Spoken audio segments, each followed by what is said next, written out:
Good afternoon and welcome inside the Harry Lumley Bayshore Community Centre for this afternoon's preseason game between the North Bay Battalion and the Owen Sound Attack, the final tune-up for both teams before the start of the regular season, and before All Canada will throw it up to the booth with Steve Fitzsimmons and John Morris. Thanks very much, Zach. And John, of course, you know, this is refining your skill. And of course, these guys haven't played in a year and a half, so there's a lot of that going on right now just to kind of get ready for the regular season next week. Yeah, they're not the only one refining their skills. We're refining our skills as well. This is true. Obviously, that was Zach Scribner. He's going to join us this year, so that's very exciting for us. Yeah, you look at these two teams. We're not going to have no Mark Woolley tonight for the Owen Sound Attack. Denny Gore's not in the lineup. Nolan Seed's not in the lineup. Caleb Lawrence isn't in the lineup. So those are a couple of the big scratches, the names that the average fan would recognize from 2 seasons ago. For North Bay, there's going to be no Brandon Coy. He was the first rounder a couple of years ago. He's not going to be in the lineup today. So you're going to get to look and see at a lot of the guys, a lot of the faces and names that you're not going to be very familiar with. Well, certainly some decisions to be made from the coaching standpoint. Maybe the last couple of players that might make the team or might not. So there's definitely lots on the line here this afternoon. Yeah, you look at the rosters. There's still definitely cuts to be made. I think Owen Sound has 15, 16 forwards listed, so it's still decision time. It's going to be an interesting one, and there's lots on the line this afternoon for the players. We'll see how it plays out right here at the Bayshore. Between the North Bay Battalion and your Owen Sound Attack.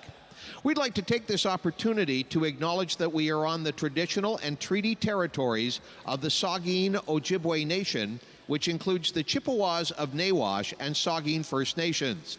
The Attack organization is dedicated to honoring Indigenous history and culture and is committed to moving forward in the spirit of reconciliation with the Saugeen Ojibwe Nation and Métis communities and to leading by example in this community. On Thursday, it was the first National Truth and Reconciliation Day in Canada, an important step as we continue our learning and unlearning of our shared history to find ways towards meaningful action and to implement the Truth and Reconciliation Commission calls to action 87 to 91. At this time, fans, we would ask that you please rise and join us in observing a moment of silence as we remembered all those affected by the residential school system and all the missing and murdered Indigenous women.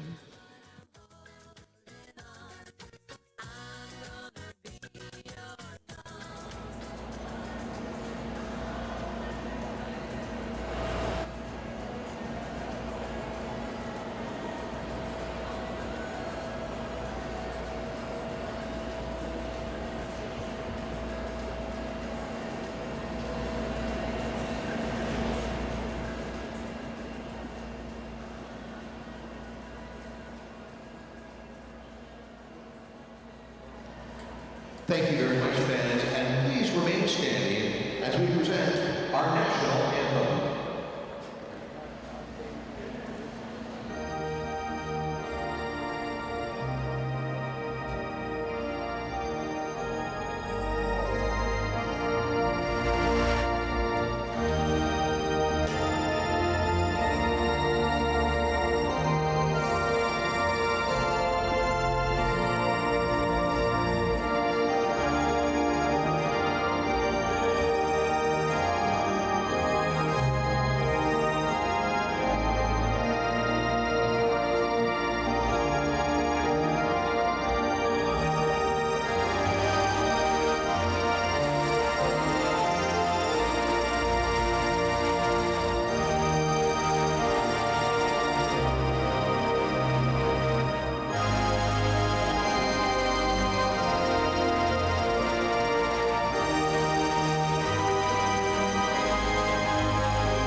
And there you see a look at the starting netminder, Dom DeVincentis, for the North Bay Battalion this afternoon. He's had one appearance in the preseason thus far.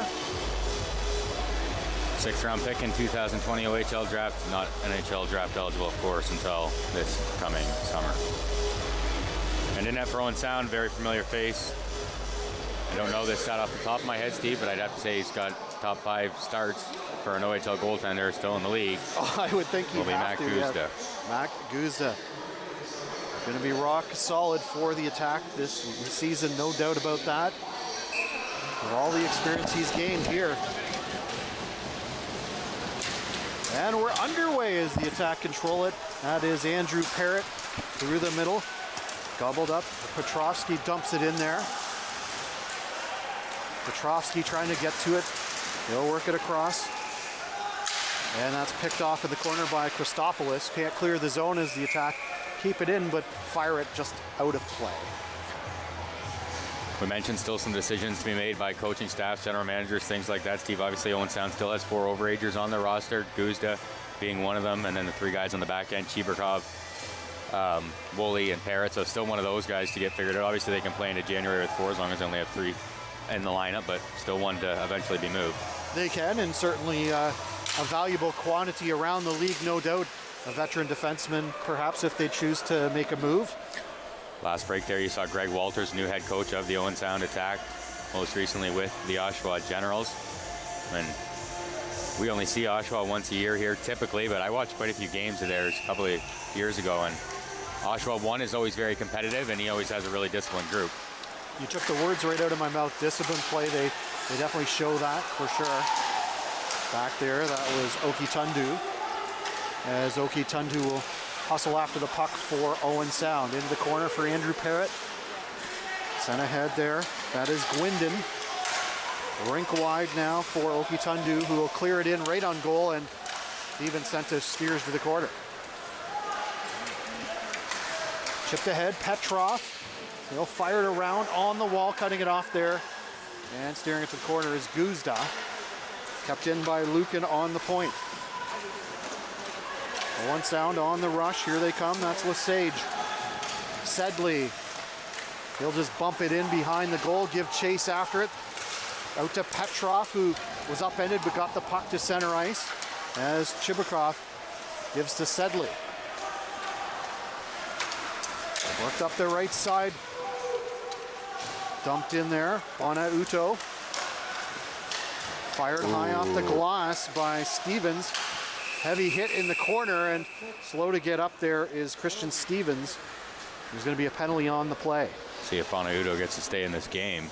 He is headed towards the penalty box now, but that was right on the line of being right from behind. Didn't look intentional by any means. He was trying to get to that front shoulder and get a hit in on the forecheck, because you see the replay here. Lesage runs his man out in behind the net. There's Bonito. And yeah, from that angle, I thought it actually looked even worse than it looked from the original one, as he gets him right across the back of that left shoulder. 2 minutes on the board for the Battalion. So the Battalion will try to get something on the board. Nelson gets the return feed across. Jackson, a quick shot. Nice save made by Mac Guzda. Out to Nelson again. Works across Petrov. His shot blocked by Mahachek, who got just a piece of that to deflect it out of play. Special team stats for both of these teams. Neither of them are going to jump off the page for you. They both sit about in the middle for the power play, about in the middle for their team's respective penalty kills. And one thing I'm sure they'd like to do is have some success on those in their last go at it before the regular season starts next week. Well, and certainly small sample size, guys getting tried out in positions. You can't read too much into that. One familiar sight for Battalion fans will likely be Nelson on the blue line. He's going to run their power play, I'm sure. Jackson striding out as he'll dish up for Arnsby. Arnsby cutting to the middle, dropped for Petrov. Petrov takes a look back to the line, holds on at the half wall, trying to find some room in there to feather something through. He does, but it right to an attack stick as it is kept in on the point. Back across, Nelson wired it, but off of Bryant's stick. Jackson keeps it in. 1:06 left in the power play as Petrov gave it over to Nelson. Back across, Petrov, left side, shifting down low. Arnsby tried to drop it back in front. It comes out to Nelson, creeping in. His low shot hit a man in front. Loose puck goes behind the net, and Chibrikov tried to clear but couldn't. Getting it back there, that's Kyle Jackson across. Petrov, the drive blocked in front nicely by the attack defender Steen. and he is feeling that one as he heads to the bench slowly. Here's Nelson trying to get past Parrott. Nothing doing there as Parrott with the puck. Andrew Parrott, he'll lead the rush now on shorthanded for Owen Sound. Rifles one over top of the net.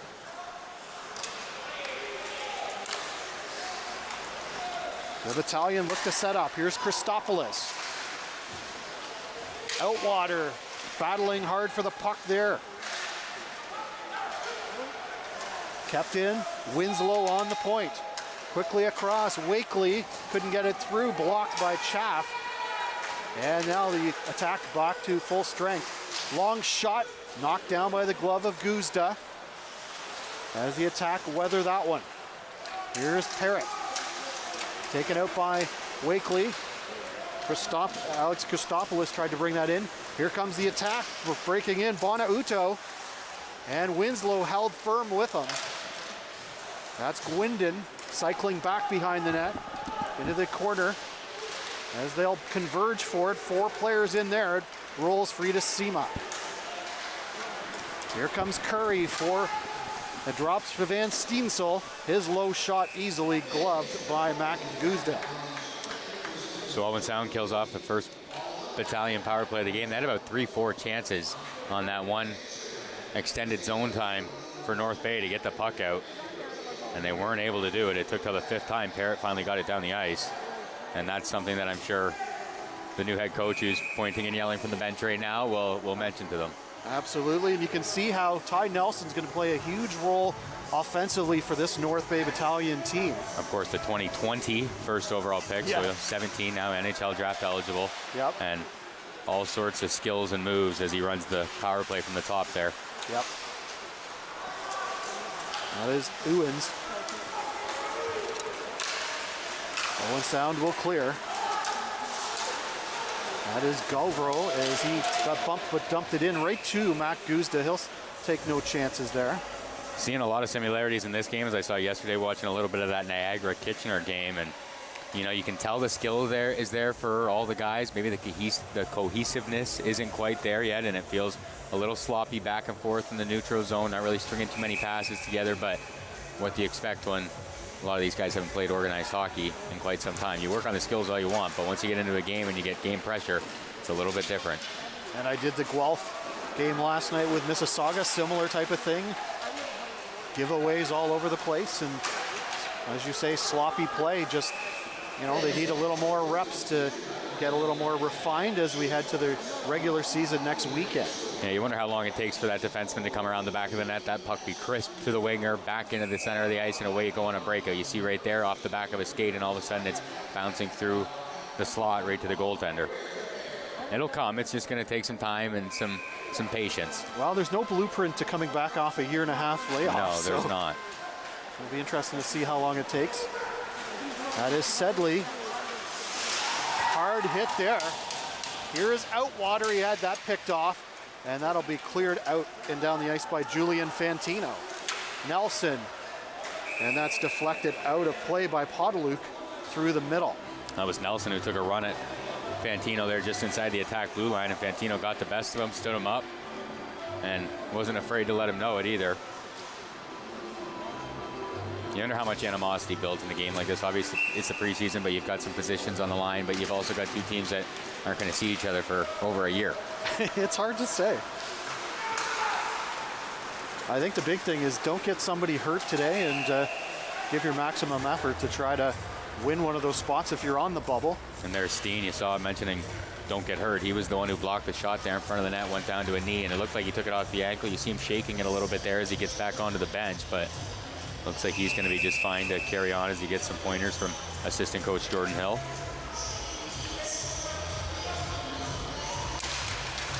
Backed on the draw, Jordan, long shot, just wide, right in front, and that was sent wide by Petrovsky, who is right on the doorstep.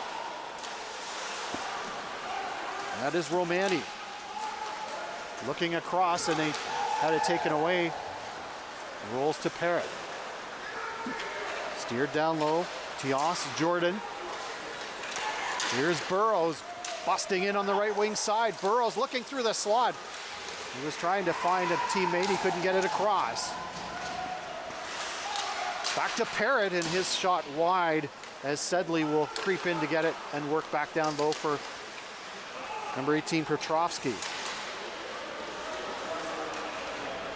So they're going to set things up. That's Winslow, works on the right wing side. Alex Christopoulos. Lukin, far side, missed Arnsby with the pass. It's picked off by Owen Sound.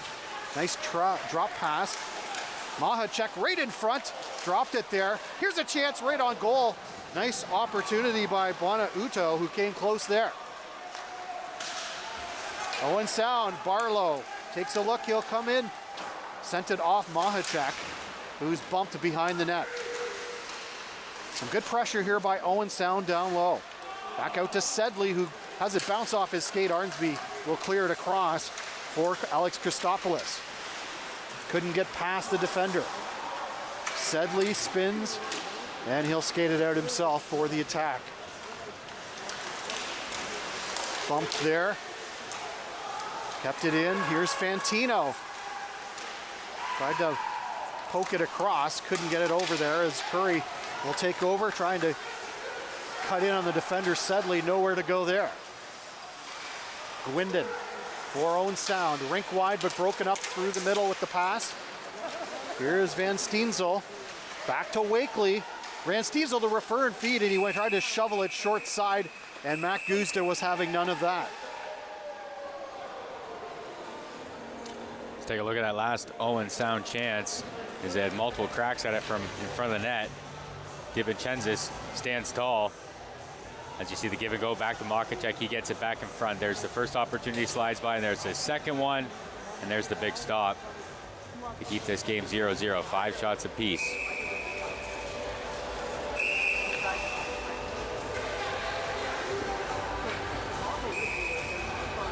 So face-off will be deep in Owen Sound territory. And they're going to do that all over again. Mentioned the big save by DiVincenzo. Likely not to be taking the bulk of the North Bay games this year. I'm sure that'll be Joe Verbetic, as he was great in 2019 as he came on towards the end of the year. Long shot, Nelson, and that just missed the mark there. Wakely cycling down low, racing after that puck. Squirts free, Mathurin creeping in from the point, low shot, that doesn't hit the net. And the attack are on the rush. That is Petrovsky, can't work past Sema. And here's Wakely for Van Steensel. Back to Wakely, nice move, dropped it, backhand. Good chance there by Nelson, who jumped into that rush. Out to the line, Stevens, his shot wide, batted down at the side of the goal. Reaching out was Guzda. And Wakely still trying to maneuver in there, and finally the attack takeover. That's Colby Barlow, will bump it in and give chase. DiVincenzo will send it down the ice, and will that roll for icing? It will indeed.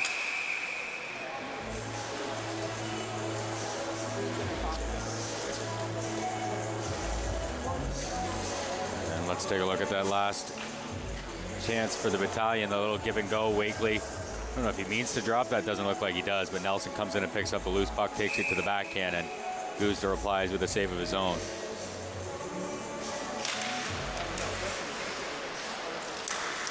Skirmish off the faceoff, rolls back. Here's Steen, low shot, and it bounces off a number of players as Outwater will muscle it to center. Here comes Lesage. Barlow heading to the net with him. Back out, here's a chance, Mahachek, he got it away. Blocked. Steen on the point, trying to hold it in there, can't. As it's chipped back in for Lesage, who came back onside. Mathurin now racing back. Dumped in by Stevens as desperate change needed by North Bay. As Outwater cycles for Lukin. Romani couldn't get that on net. Here comes Bona Uto. Avery Winslow. Head there for Outwater. Looking across for Romani. He'll come back to the point, but that was broken up. and cleared, and here's a chance. Julian Fantino busting in. Jackson trying to get to him. He does, and he's going to get a penalty, and it's going to be a penalty shot for Julian Fantino.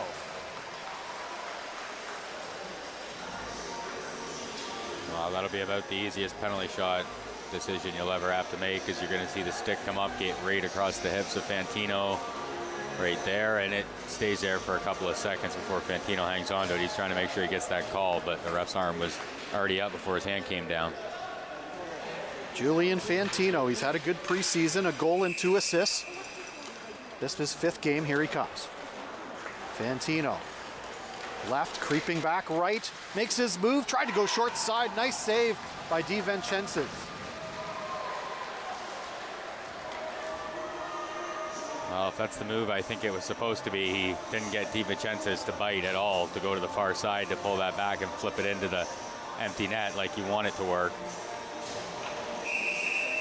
Maybe not quite trying to do that move, maybe just trying to find some room on the short side there.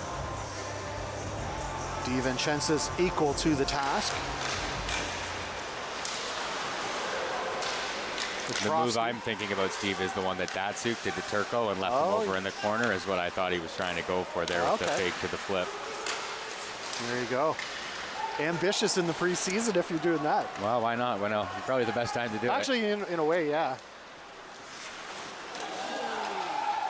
Parrott hustling back against Petrov. The lead pass skated out by Burrows. Chaff trying to help out Jackson, pokes it away, and he'll retreat and now dish it up the left wing. Petrov, rink wide, cutting through the middle, that's Alex Christopoulos. Chibrikov back there. Poked ahead, and here comes Gavin Bryant for Owen Sound. Nowhere to go and no help. He'll be forced back as the attack will regroup. Broken stick for Bryant as he heads to the bench. Kicked ahead, Alex Christopoulos. Over for Curry, wings it in there for Mathurin, trying to get there. Attack on the puck, and they will clear. Hard hit by Arnsby on Mahachek as they joust, and Alex Christopoulos is back. Now Mathurin. Alex Christopoulos trying to bust in, and that's going to draw a penalty as he was held up there. The attack will go to the box.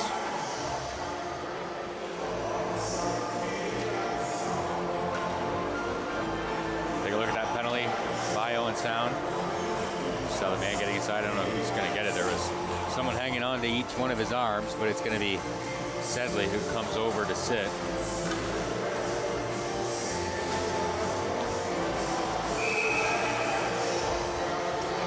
As you get a look at Christopoulos, and the North Bay Battalion have 2 twin brothers, Alex and Paul Christopoulos, in the lineup, looking to make this club. Drafted 12 spots apart in 2019. Sent across, far side, Winslow gets the carom. Worked across, Paul Christopoulos. Back to Winslow. Fanned on that, broken up, and that's chipped out and down the ice by Bonavito. Half a minute gone here in this power play. 8:15 left in this first period, no score. Decent pace though. Wakely couldn't get through, that's backhanded down the ice by Petrovsky.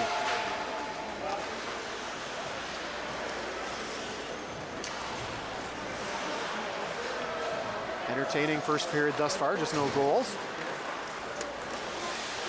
By Nelson, or Jackson cutting to the middle. And he is picked off and cleared out by the attack. As Nelson ranges back. For Petrov. Petrov trying to drive the net, going right to the net. Loose puck and scores. And it's Jackson who gets the puck in this slide and bangs it home. And some hostilities will flare after the fact, but Jackson with a power play goal. That's Okatundu in there for Owen Sound, I believe. I'm not sure which member of the battalion it is.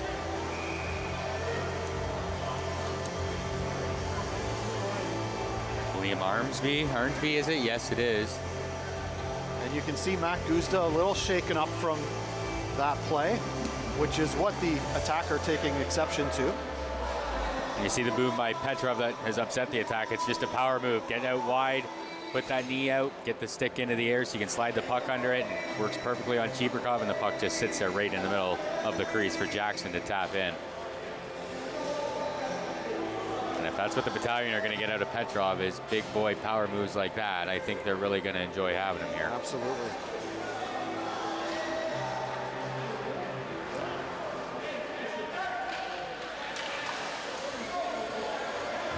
I mentioned that Christopoulos has picked 12 picks apart in 2019. Arnsby, who's in the box, was their first rounder that year, all three from the Don Mills Flyers. Not sure why Arnsby has the old cage on tonight, but he does.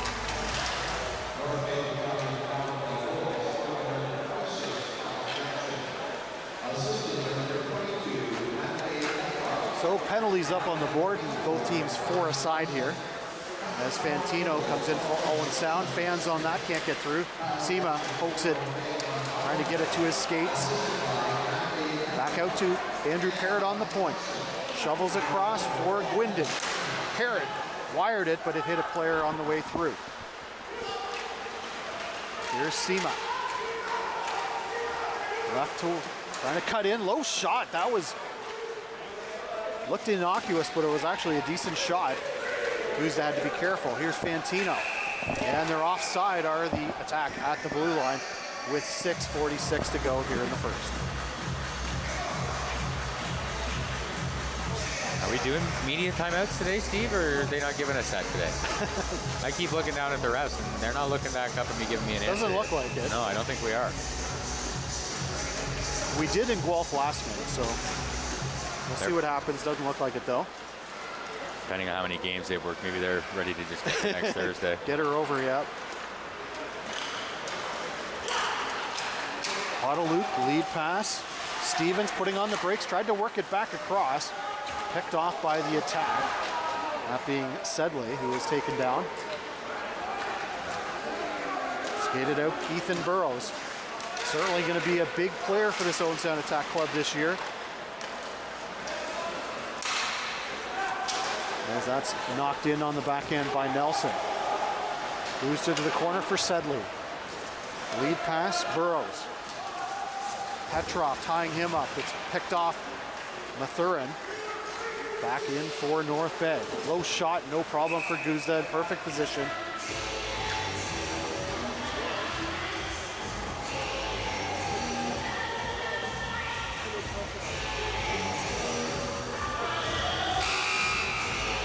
Are we going to get the media timeout? Well, it looks like we are getting a media timeout, so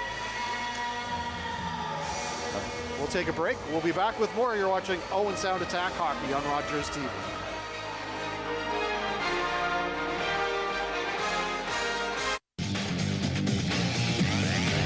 Hi, I'm Cedric Gano, and I'm a center for the Owen Sound Attack. Catch great OHL action on Rogers TV as we bring you Owen Sound Attack games live, both home and away.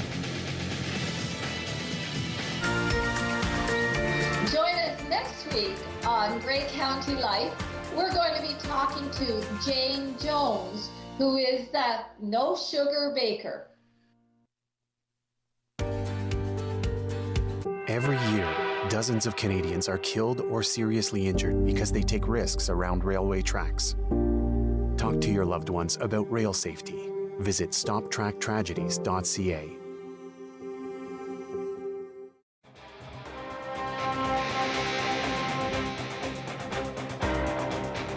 The 2020 first overall pick from the OHL priority selection, Ty Nelson, will be our first period interview in the intermission as well. He's all over the ice tonight, and he looks like he's going to be heavily relied upon to be the power play quarterback for the North Bay Battalion this year. Certainly does, Zach, and Ty Nelson, he'll have some thoughts, I'm sure, on a year and a half of waiting to play in the OHL. But as you said, the first overall pick in 2020. Had some big offensive numbers for the Toronto Junior Canadians. Minor midget AAA, that was obviously a couple of years ago now, and like normal, where it would be just a season ago. Centered in front, and that bounces right to Guzda, who will cover up with 5:14 to play here in the first. There's Petrov in front of the net again. And the Battalion, they got to take him as their first overall pick in the import selection, the year that they took Ty Nelson first overall in the OHL priority selection. He's also drafted by the Edmonton Oilers last year in the 6th round. Not an early pick like you'd maybe normally see out of a top import pick into the OHL, but a guy they thought they could get to come here, and he has, so that's a good sign for them. Absolutely, looks like he could be an impact player. Certainly likes to go hard to the net. Undoubtedly one of the reasons Edmonton drafted him. As Parrott takes a look, looked across. In for Bryant. Bryant, his low shot flutters wide. And that'll be poked out past the blue line. Alex Christopoulos dumps it ahead. Bonauto back for Owen Sound. Left it for Parrott. Parrott will try to get away there from Wakely. Dishes the puck dangerously close to the net, and it's cleared away for Chaff, who pokes it ahead for Bonauto. It's a couple of times there back and forth with Parrott and Younes. Younes never gave him an outlet after he disappeared off the wall, and Parrott had to go get the puck and still had nowhere to go with it. And I'm sure they'll talk about that on the bench now. I was just going to say a teachable moment right there for sure for the youngster.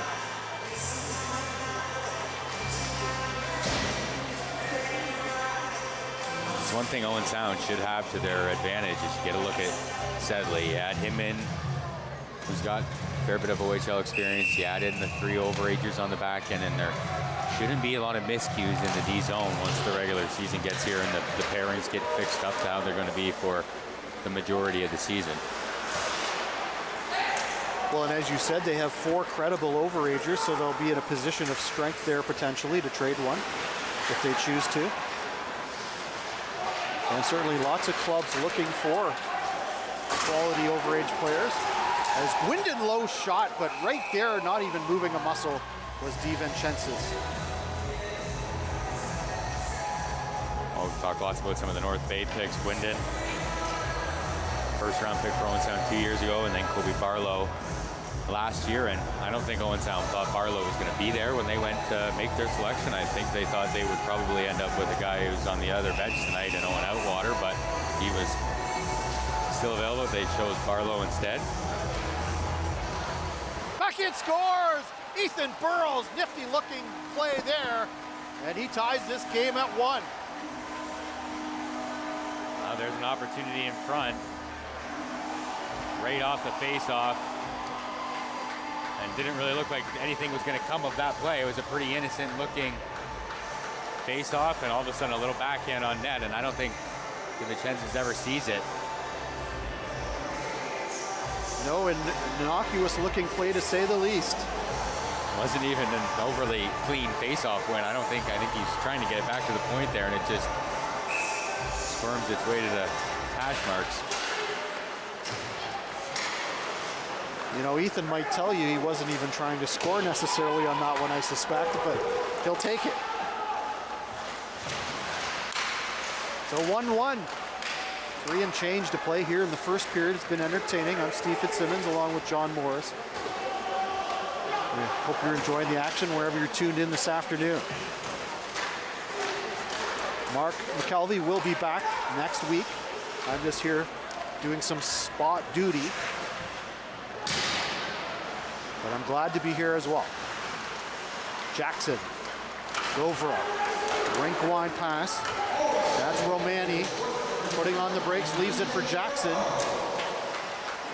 Spinning back, far point, Petrov.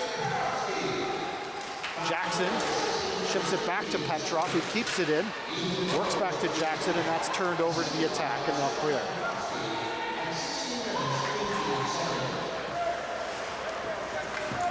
Here's Winslow trying to find a lane. He'll just dump it in, but Guzda right there for it. Mahachek tried to get it out there. The attack on it. Here's Chaff. Chaff left to right. Sent it through, but nobody there. Curry cycles back for Winslow.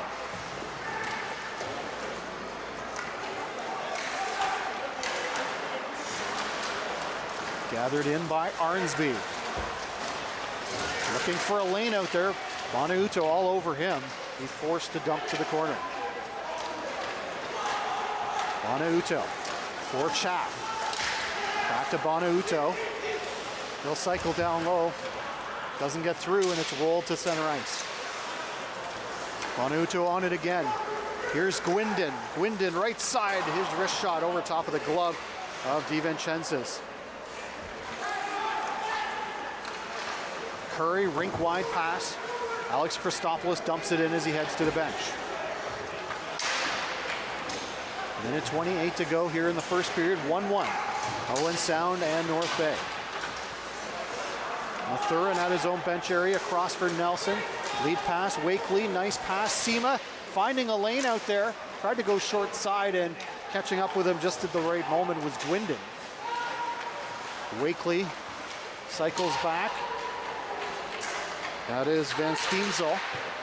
Out to Nelson. Low shot. Went through some legs, missed the mark. Nelson forced back at the center ice area. Gathered in by Madden Steen. Lesage for Owen Sound. Cleared in, but right to Paul Christopoulos. Govro avoided a check from Fantino as Sema bounces that in, but right to Petrovsky, and now Sedley. Govro at center ice. Sedley back through his crease.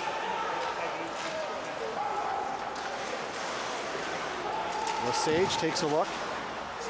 Works the puck down. Just 10 seconds left in the period. Paul Christopoulos. Lead pass. Out water, and now heavy hit at the buzzer on Podoluk. And hostilities are going to flare right here off a heavy hit from the Owen Sound attack. That was Logan Lesage stepping up to throw the check. Not sure who was first in for the Battalion, but Andrew Parady's skating away now, being accompanied by Dustin McCrank, the linesman. And cooler heads are going to prevail here, but that is one heck of a bang to end the first period with, as literally Lesage steps up, gets shoulder through chest, through the other shoulder, and biggest check of the period right there. Absolutely. So the exchange goals in that first period. Kyle Jackson for North Bay, Ethan Burrows for the Owen Sound attack, and John pretty evenly played, I thought, throughout as well. Yeah, it was. And North Bay with a couple of power play opportunities that they were unable to find the back of the net on. Owen Sound with a penalty shot that they were unable to find the back of the net on, and we're going to get 2 penalties up on the board as we go to the second period. So we'll start with some 4-on-4. But yeah, I agree, Steve. Both teams with a couple of good opportunities, whether it was off the rush or off some in-zone pressure, but just the 2 goals to show for them. Some decent skill showed in that first period. At the end of 1 period of play, the Owen Sound attack won, the North Bay Battalion won. You're watching Owen Sound attack hockey on Rogers TV.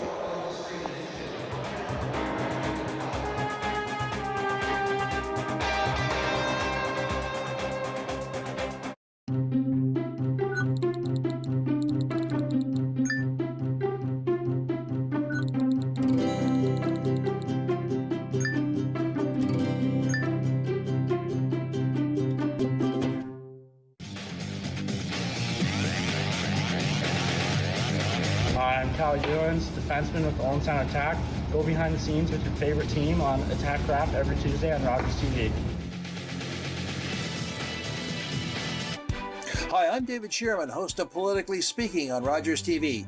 Join me for my next show where my guest will be Buck Hicks, the Warden of Grey County. Politically Speaking on Rogers TV.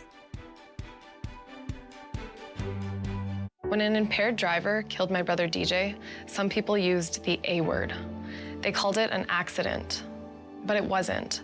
An accident implies that no one was at fault. But when someone impaired by alcohol and/or drugs chooses to drive, they're fully responsible for the crash that can result.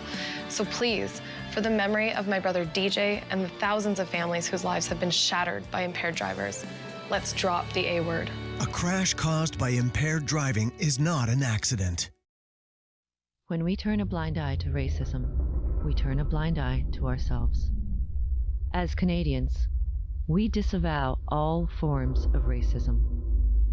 Built on a foundation of cultural acceptance, we choose inclusion, promote equality, and celebrate diversity.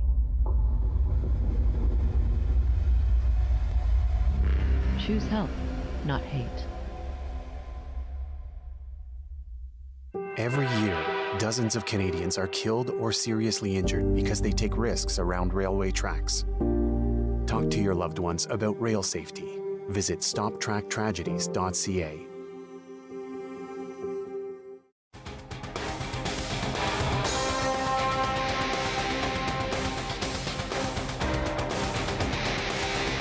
Welcome back inside the Harry Lumley Bayshore Community Centre. We're joined by 2020 first overall pick, Ty Nelson. Ty, simply first off, you had a little different experience than other first overall draft picks. You had your draft day at home. What was that experience like around your family on draft day? Absolutely. You know what? Everyone dreams of being a top round draft pick, and it was just amazing.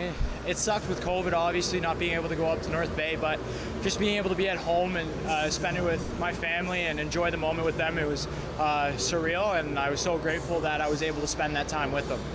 What did North Bay maybe mention to you to work on in your own game during the long break?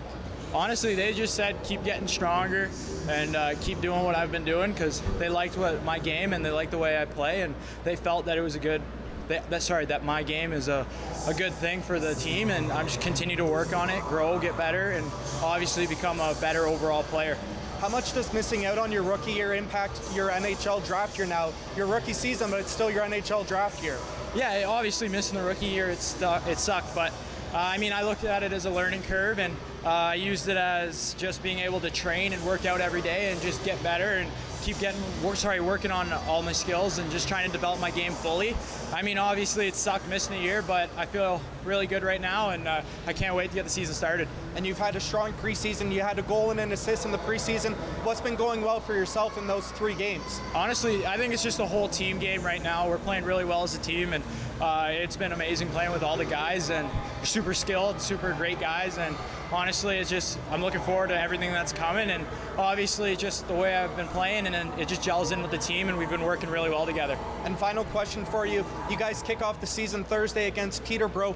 What's the expectations in North Bay this year? You guys are youthful, but you have some skilled guys that have NHL experience as well. Absolutely. I think our expectations is just to try and win every game, become better players, teammates, and obviously just be a great team in general. We're definitely looking to make a playoff push this year and do our best, whatever that may be, but we're going to push it to the limits. And coming Thursday, I think the whole world is going to see what good of a team that we had here, and we're all super excited to get going. Ty, thank you very much and the best of luck this season. Fans, stick around. We have the first period scoring summary as well as play of the period here on Rogers TV. Thank you very much.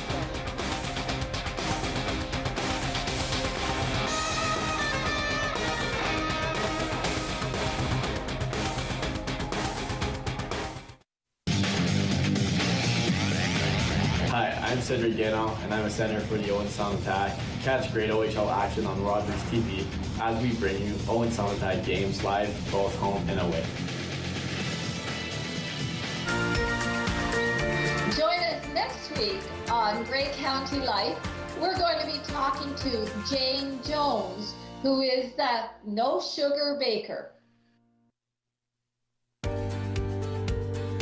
Every year, dozens of Canadians are killed or seriously injured because they take risks around railway tracks.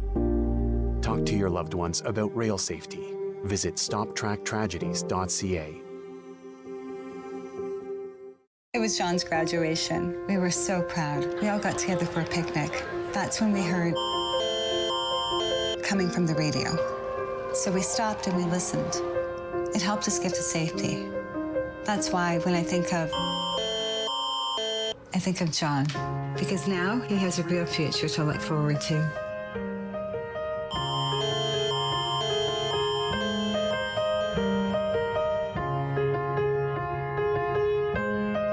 Hello, I'm Liz Dowdsville, Lieutenant Governor of Ontario.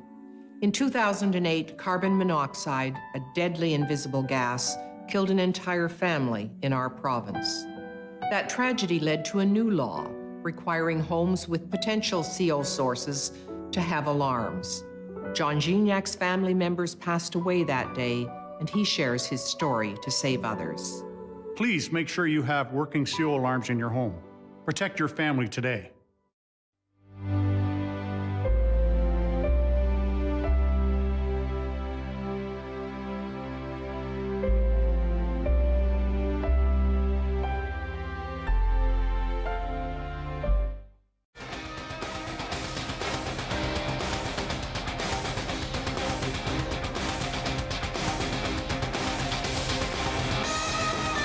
Inside the Harry Lumley Bayshore Community Center, where the Owen Sound Attack and North Bay Battalion are tied 1-1, and we're going to throw things up to Steve Fitzsimmons and John Morris. Thanks very much, Zach, and certainly as we approach the regular season start next Thursday, we have to be starting to think about who might win the OHL scoring title. I know it's a year and a half since we've seen these guys, John, but I mean, is it as simple as, you know, somebody like Shane Wright, really? Or, I mean, if Connor McMichael comes back for London, that could be interesting to challenge there too. Yeah, it would be interesting to see if McMichael came back, if he came back in enough time to gain the ground that he's going to lose from not being here at the beginning of the year.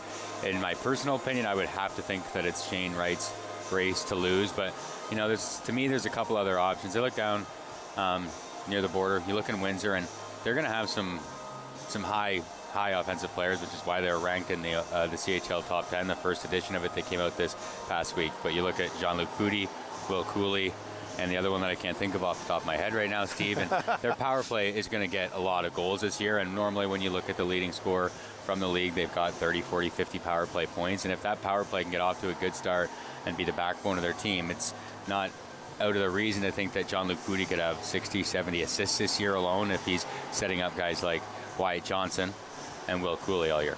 Well, you know, he has an interesting mentor now with Mark Savard taking over the coaching ranks. I mean, obviously he's a two-time OHL MVP, was a great NHL player as well, but so much skill, so much power play experience and talent that he can impart on those guys as well. Yeah, and for a guy like Jean-Luc Foudy to be listening and going through those experience with Mark Savard, who, you know, Mark could shoot the puck. I think he probably shot the puck a little more than Jean-Luc Foudy did in his rookie year in the OHL, because Jean-Luc Foudy didn't shoot the puck very much. He mostly liked to distribute it, but maybe Mark can give him some advice on when are the good times to shoot, why you have to shoot, because it keeps the defense, it keeps the goalie honest, and maybe opens up some passing lanes for yourself. So, you know, I didn't think about that until you mentioned it, Steve, but that's a really good point. As far as whose games can he help develop the most, Mark Savard stepping in to coach the Windsor Spitfires this year, I think that's one guy who's really going to benefit from it. Absolutely. Of course, a lot of people in this region are wondering, how are the Owen Sound Attack going to do this year?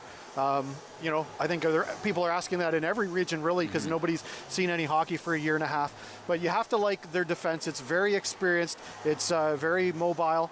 And Matt Guzda in net to anchor things, certainly with that experience that he's gained over the last number of years, it bodes well that way. Can they score enough to be very competitive, do you think? Yeah, and that's going to be the question. And, you know, you look at the guys who are going to be relied on to score the goals. It's going to be Denny Gore. It's going to be Ethan Burrows. It's going to be Caleb Lawrence. You know, they had quite a crew of that age year that were rookies when the OHL last played 2 seasons ago. And they didn't put up wild numbers, but they put up really good numbers for 16-year-olds. So those are going to be that guys that pull a big part of the ship for them. But then you have a guy like Kobe Barlow coming in who, you know, some people, including the general manager, thinks down the road he could be a 40-goal guy. So how many can he get in his 16-year-old season? And we haven't seen much of Gavin Bryant tonight. He's another player I know they really like offensively. And I think it's going to be more of an offense by committee. But you're right. If Owen Sound's going to be successful, it's going to be because they let in 1-2 goals a game. Well, they're not going to likely be outworked, as we know this is a hard-working team, so it'll be interesting to see how things unfold, and we're going to see it soon. It all kicks off next Thursday. We're going to take a break. We'll be back with more on Owen Sound Attack Hockey on Rogers TV.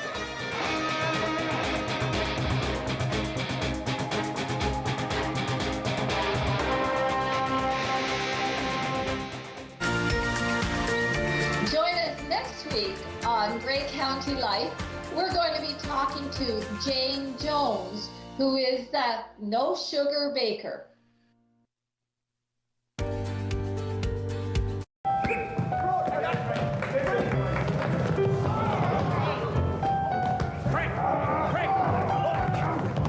No, Frank, don't carry it. Dribble it. Dribble it. Frank, dribble it. Frank, shoot. some kind of Canadian joke, sir? I mean, I know you're the instructor and everything, but if we can't carry the ball, how can we get a decent shot at the peach basket? All right. Maybe we can allow a carry of a couple of steps. And Mr. Naismith, sir, it sure slows things down having to climb up here every time. Well, then let's cut the bottom out of the basket. Ah, but I need these baskets back.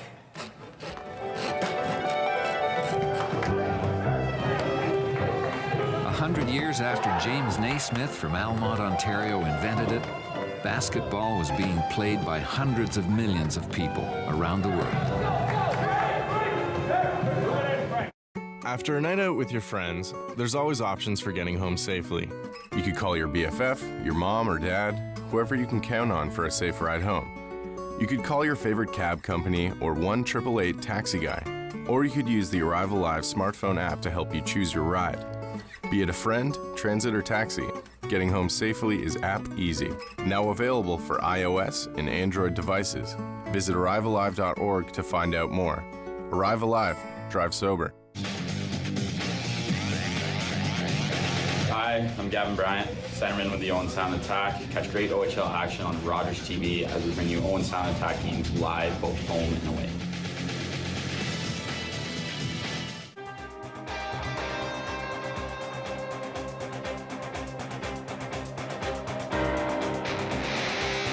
Back inside the Harry Lumley Bayshore Community Centre, where the Owen Sound Attack and North Bay Battalion are tied 1-1 moments before the beginning of the second period, as we throw it back up to Stephen and John for the play of the period. Well, John, we had a couple of selections in the first period and actually some other skillful plays as well. What did you select here? Yeah, I went with the goal that opened the scoring in this afternoon's game, and it ended up being Jackson who finds the back of the net.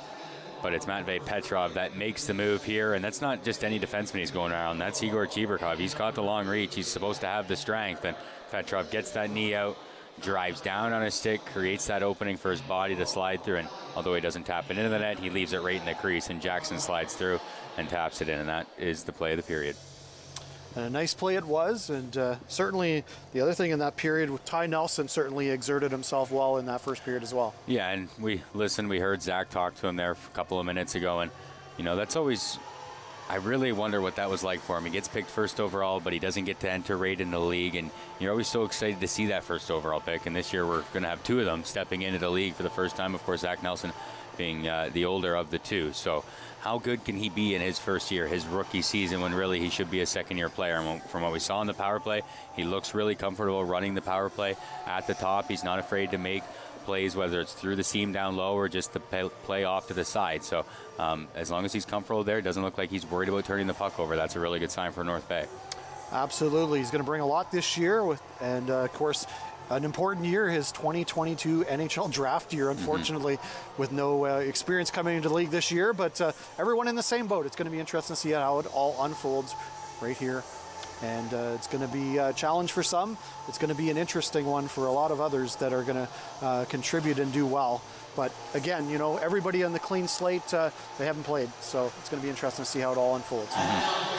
We'll take a break. We'll be back with more for the second period to kick off right after this on Owen Sound Attack Hockey on Rogers TV.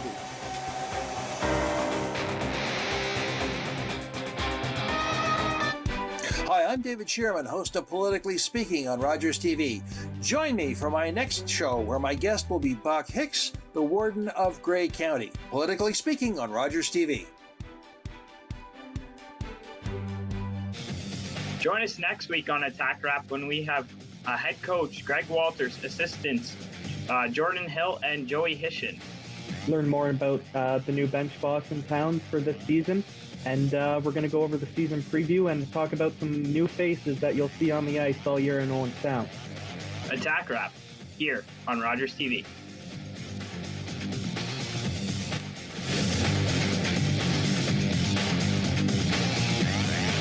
That he fell.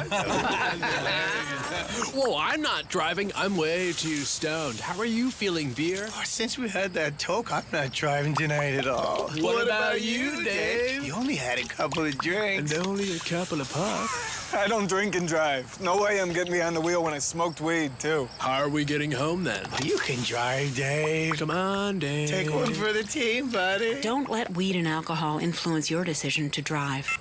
Yeah, I need a ride.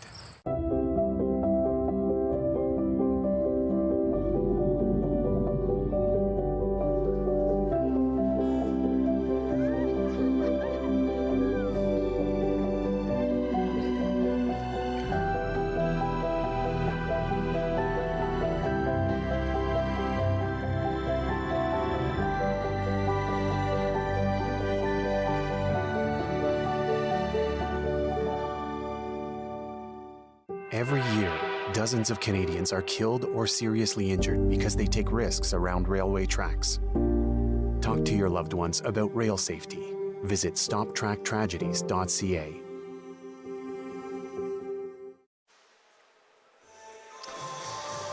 Welcome back to the J.D. MacArthur Arena. We're the Owen Sound Attack hosting the North Bay Battalion. We just missed puck drop by just 10 seconds here in this second period. We want to remind you that carryover penalties, and we have both teams at 4 aside, that being to Cam Govreau and Andrew Parrott. And we're 1-1 here after 1, as Ty Nelson has the puck for North Bay. Now Mathurin. Avoiding a check there was Van Steensel. Wakely, his shot wall wide. Loose puck, Mathurin into the corner. Here's Van Steensel hustling in, has a lane, centered through the slot, but Owen Sound able to bat the puck down. And that'll be brought out by Fantino, and now to Sedley. Okitundu on the near side with it. Rink-wide pass. Here's Burrows trying to bust in. Sent back out through the slot, and Chibrikov will fire it down low. Here come Alex Christopoulos for Jackson. Jackson, drop pass, Petrov.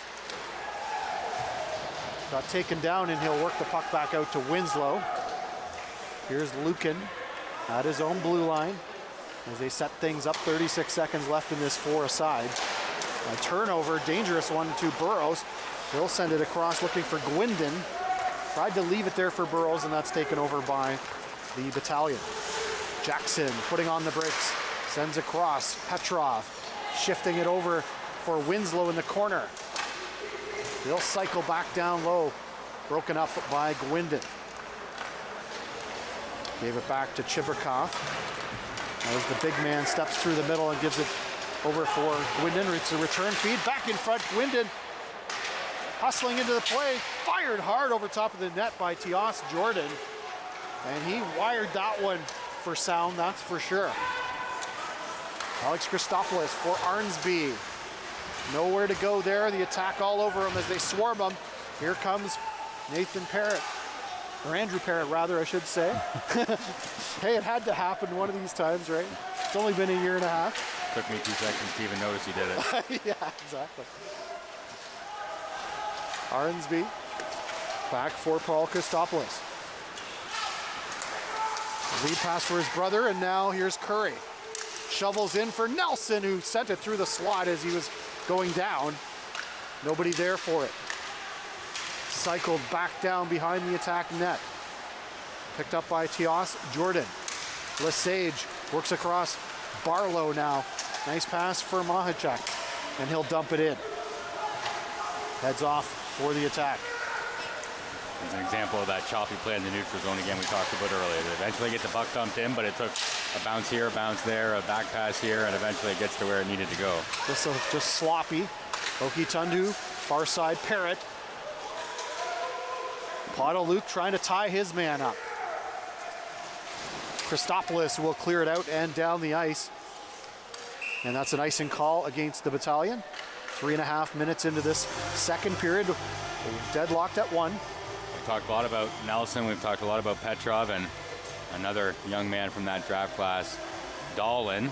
I called him Dylan Wakely in the first period. That's on me, it's Dolan Wakely. He was their second rounder. So that's 3 kids, their first 3 picks from those 2 drafts, and they're all going to play an impact this year, which is exactly what you want. Well, if they have aspirations to secure a playoff spot, they need those players to be significant contributors. If you had to pick either of the two teams from the East or West that we're going to miss, how comfortable would you be even guessing? Would you even have a clue? Because I don't. I don't honestly have a clue. don't, and I don't think anyone really does.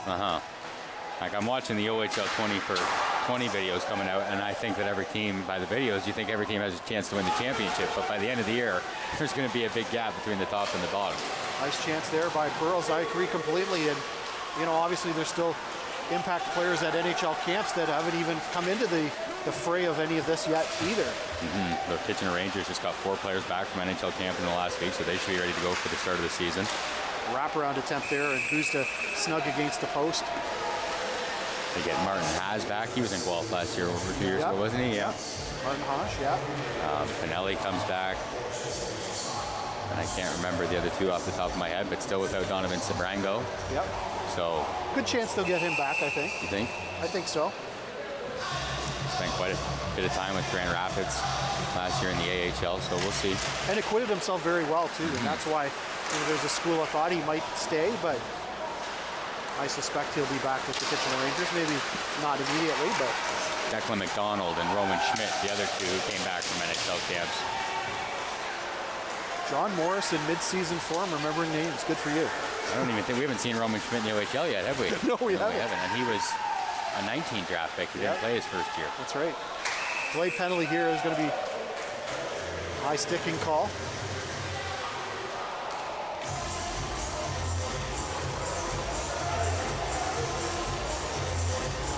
So Owen Sound's going to get there. First look on the power play is there's the penalty there behind the net as the stick comes down. Obviously not intentional, but you got to be in control of it at all times. Alexander Lukin in the box. So a good chance here for Owen Sound to stake a lead on a power play opportunity as Mahachek heads to the dressing room for some repairs potentially. Maybe he got that stick on the way up and the way down, because it doesn't look like the way on the way down would have cut him. Yep. And here's Wakely shorthanded for North Bay. And gloving that is Matt Guzda, who was handcuffed for a moment. There's another opportunity for Wakely. He's had a couple in this game. Nelson had that great opportunity in the first. It was him that dropped it or kind of fell off his stick right to him. And here's another partial break as Sedley tries to get back and cut down the angle. Guzda out well above the paint and takes away any lane he might have to the net. Yes, Wakely certainly had some jump for North Bay this afternoon so far. As Burrows maneuvers away from that one. Here's Burrows. Back Gwindon. Taking a look on the line for Sedley. Back to Gwindon. Shovels it across. Nobody on the near side. As Sedley will keep it in. Back over to the far corner for Gwindon, who outraces his man. Bouncing puck in there. Rolls back to Gwindon again. Low shot kicked away. Nice pad save. DiVincentis with a good stop there. Decent opportunity there. Loose puck, and it's shoveled out by Wakely, doing yeoman's work as he'll head to the bench. Here's Burrows, and they're offside at the blue line as Owen Sound was caught changing as the puck came across the line, resulting in that stoppage. Maybe the players, the new guys, still getting accustomed to that. It wasn't Burrows on the near side here who was onside. It was a player trying to get off the ice on the far side who just had both his skates still on the ice. Here's the opportunity for Gwindon, and then Barlow right after as he's going to try to reel this in and get it upstairs, and that's a nice save as you see the goaltender get big, get that shoulder up.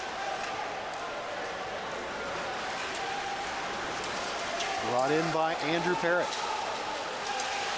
Shovels through. That is Bona Uto. And it's cleared all the way back down on Guzda.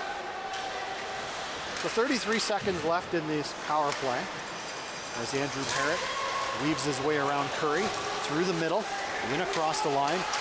Bona Uto. Fantino's low shot knocked away by DiVincentis.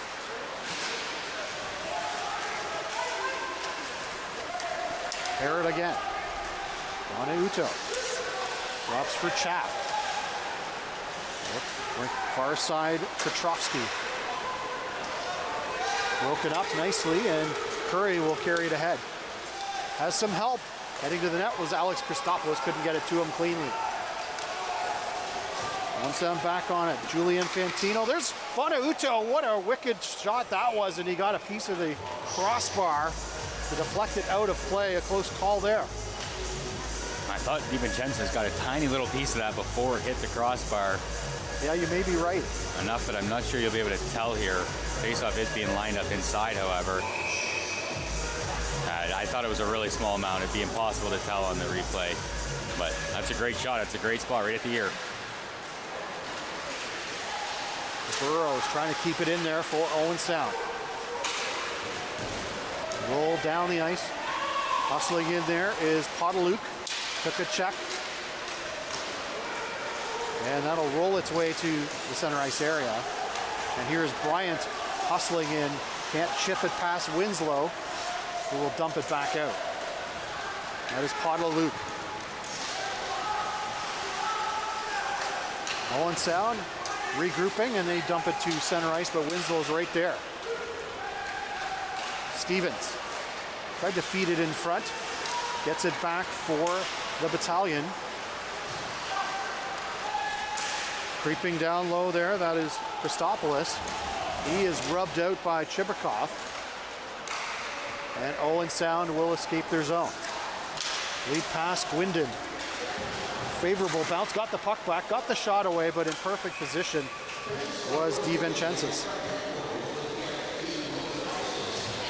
Take another look at that opportunity. I still don't know if you're able to tell if DiVincenzo's gets a piece of it before the bar, as you see it go right past his ear, which a lot of players will tell you that's one of the better spots to put the puck, because you can't get the blocker up there, you can't get the glove up there, you can't get anything to touch there, and if the goalie goes down, it's going to beat him, not just a touch too high.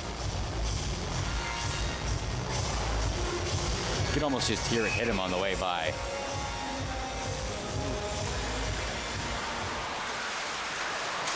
Jordan keeps it in for Owen Sound as they maneuver in the corner along the half wall. 5 players converge in there, pushing and shoving, and finally coming out of there with it is Kyle Jackson. Nelson on the far side. Chaff takes it away. Here's a chance in front. Barlow, low shot knocked away by DiVincenzo's. We talked about the sloppy plays, getting the puck around. That's a really smooth one for Owen Sound. A couple quick passes right into the slot, and you've got a grade A opportunity. Absolutely. Here's Jackson. Tried to go short side. Nowhere to go with that. Loose puck out to Nelson on the point. They'll fire it hard down low again. Around on the wall, Mathurin cutting it off for North Bay. Low shot, no problem for Mac Guzda. Kind of a tough-looking shot from an odd angle there by Matvey Petrov, and he has been crafty here this afternoon. And if you're Owen Sound, that's a good sign. Is you take a look at Mac Guzda, everything about him has seemed kind of quiet. You know, you don't really have to talk about him because it's a veteran in a position that he has lots of experience in this league in, and for Owen Sound, I think you've got to be happy with that. Very workmanlike.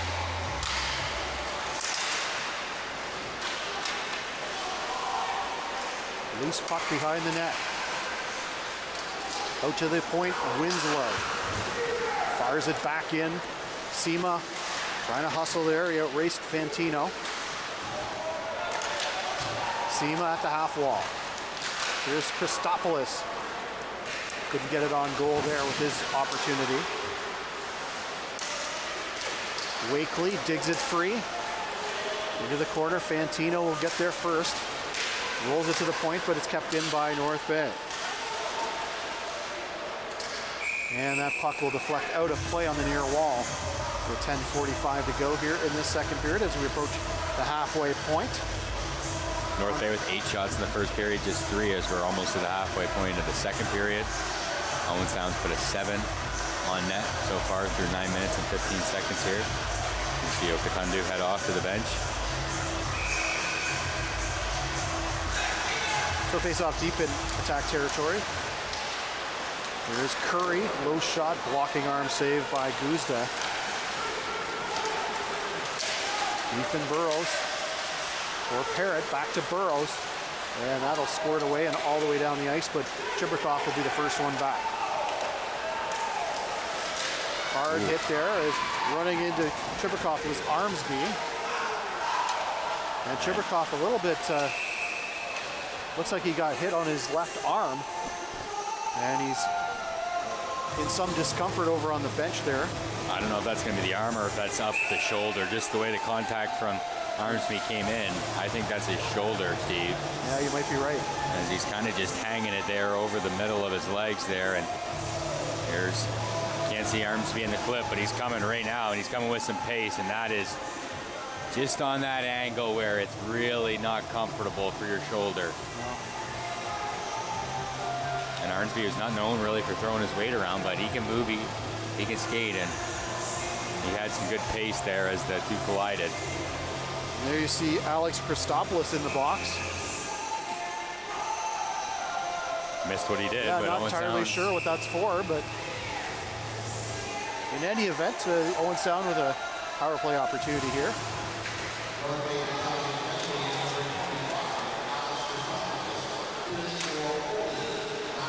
Holding call on North Bay for that penalty, as Owen Sound will try to go to work here. A 1-1 hockey game right at the midway point of this second period. That is Parrott. Shovels over Bonauto. Rifling around. Rolled back out to the point for Parrott. Across, wired. Hard shot by Petrovsky as Parrott gives it back to Fantino at the top of the circle. Petrovsky doesn't get much mustard on that, and it was over top of the net as the gloved hand pass whistled down as a result. We'll go back and take a quick look at the holding call for those that missed it, which was pretty much everyone, including the two of us, as Brian gets dragged down there. Ooh, that's dangerous that on the knee there. Not good, no. Doesn't look like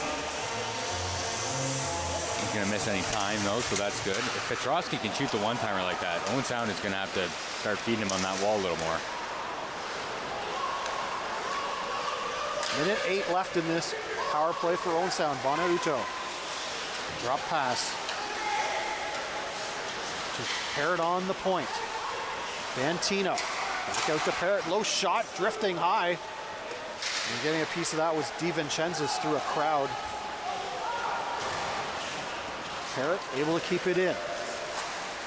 Sent across. Petrovsky. Here's Fantino. Scores! Julian Fantino makes it 2-1. A power play goal for the Owen Sound attack.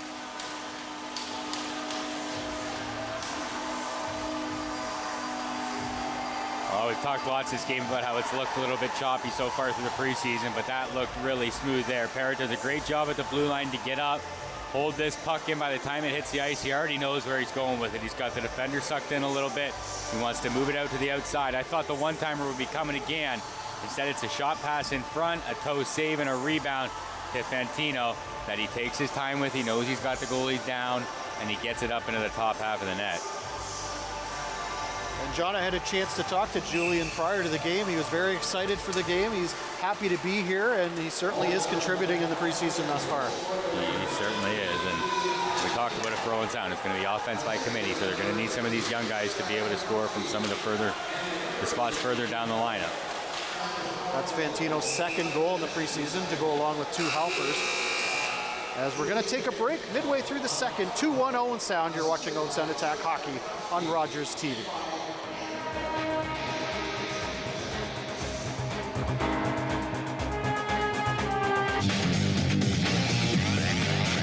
Hi, I'm Colby Barlow. I'm a right winger with the Owen Sound Attack.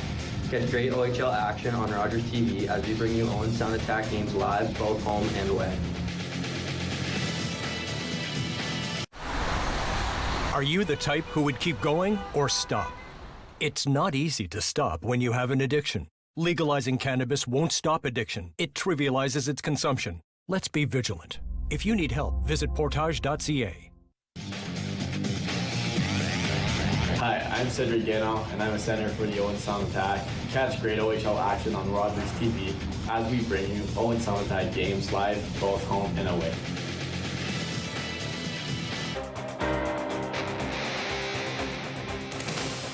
Welcome back inside the Bayshore. Player profile for today, 2021 first-round pick Colby Barlow. Dale DeGray mentioned he has a pro-level shot, but so far, only 3 assists in 4 preseason games. And guys, I'm definitely excited to watch Colby Barlow, and as you mentioned before, potential to put up 40 to 50 goals for the Owen Sound attack in a season. As he gets a little older, yes, I agree with the way he does shoot the puck. We saw the one opportunity he had tonight after Guzon got it on net. He got the rebound, tried to pull it in and get it upstairs, and DiVincenzo's made a really nice save. Barlow wires it over top of the net. Loose puck along the near wall. Lesage back out to Jordan. Far side. Owens. Shot over top of the net. Owen Sound trying to hold serve here. Low shot there by Owens. Lesage getting rubbed out over there by Lucan. As the battle ensues for that loose puck. Penalty has expired. That's supposed to be the magic of TV. We talk about him and then he gets two chances. No kidding, You're supposed to put it in the back of the net there after we talk about it. Yeah. Certainly would have made Zach's point. Maybe yet he will. You never know. Here's Lesage. Good blocking arm save made on Lesage by DiVincenzo's. Lesage again. Back out to the line. Sedley winds and fires. Not much of a shot there for Sedley. Wakely, Sema. Tried to leave it there for Outwater. Owen Sound picking that one off. Lead pass just out of the reach of Bonauto. Paul Christopoulos back there. He's got it for North Bay. Long lead pass looking for Arnsby. And almost found him with it actually, just missed. Christopoulos again. Paul Christopoulos point into his brother. Outwater. Paul Christopoulos low shot and no problem for a steady looking Matt Guzda, who has just been doing what he's been asked to do all game so far. Outwater getting into it a little bit there in front of the net.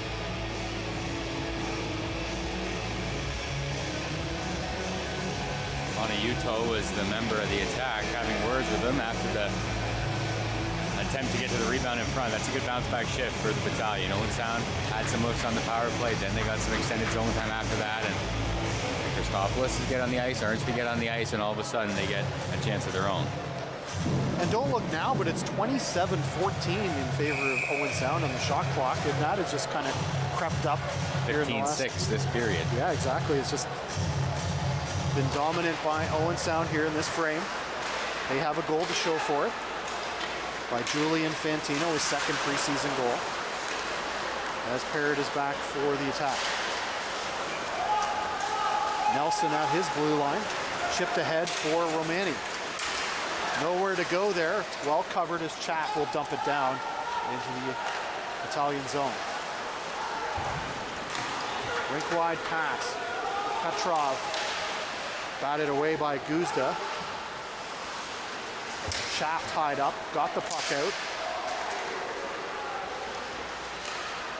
Guzda leaves for Parrott. Petrovsky. Lead pass now for Chaff. Chaff takes a look. Steers to the far side, was looking for Petrovsky, couldn't find him. Here's Petrov. Toe drag over to Jackson. And in perfect position again. Mac Guzda able to snare that one. Well, Steve, I'm sure you went through this last night going to Guelph. It's a Saga game. You see certain numbers out there on the ice, and you automatically think of X player X, yeah, who wore that number the last time. And that's twice on that shift. As you see Chaff coming back, I saw the 34, and for some reason, I just thought of Sergei Popov, but yeah, no, that's not him anymore. No. It takes a while to get used to not seeing the same name bars above those numbers. That's true.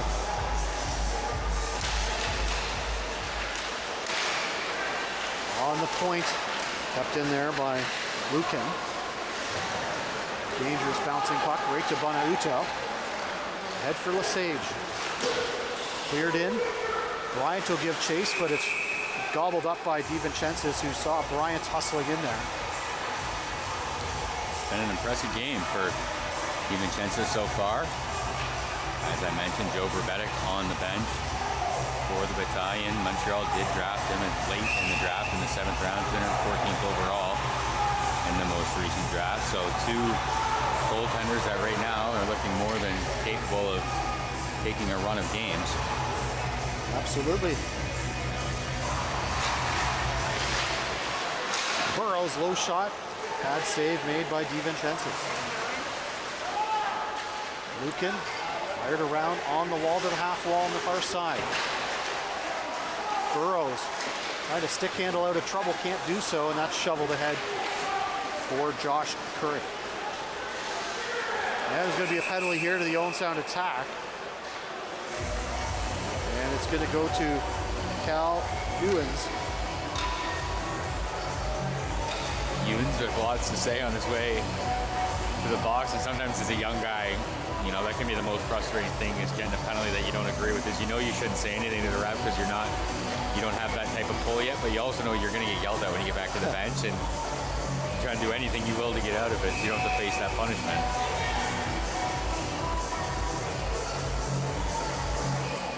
So 5:21 left here in the second. North Bay with an opportunity on the power play. Nelson will keep it in.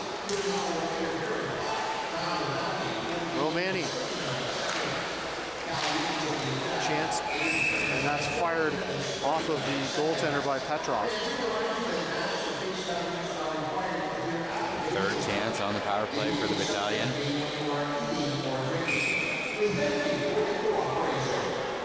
1 for 2 there. That Jackson goal came on the power play, right? Yeah. Yep.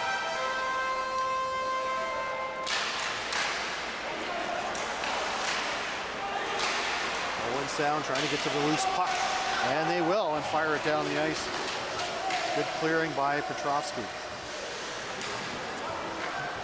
So Ty Nelson. He'll skate it out. He's had a good afternoon.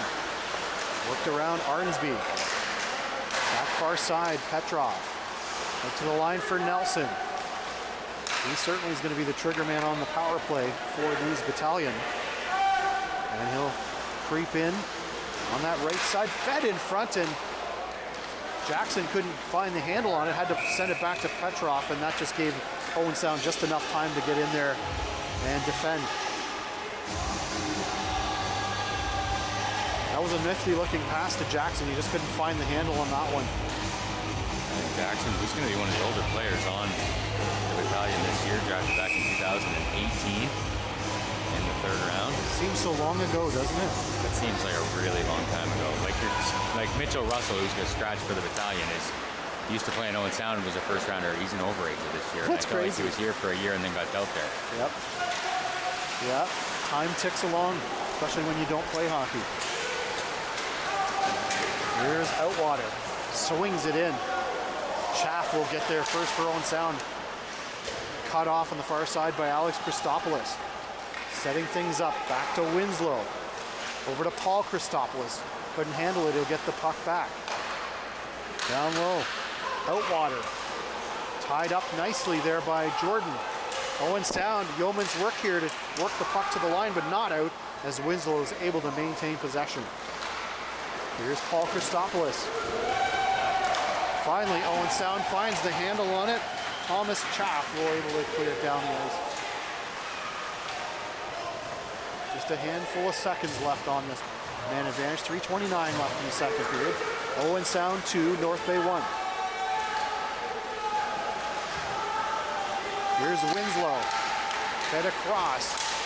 Low shot knocked away by Mac Guzda.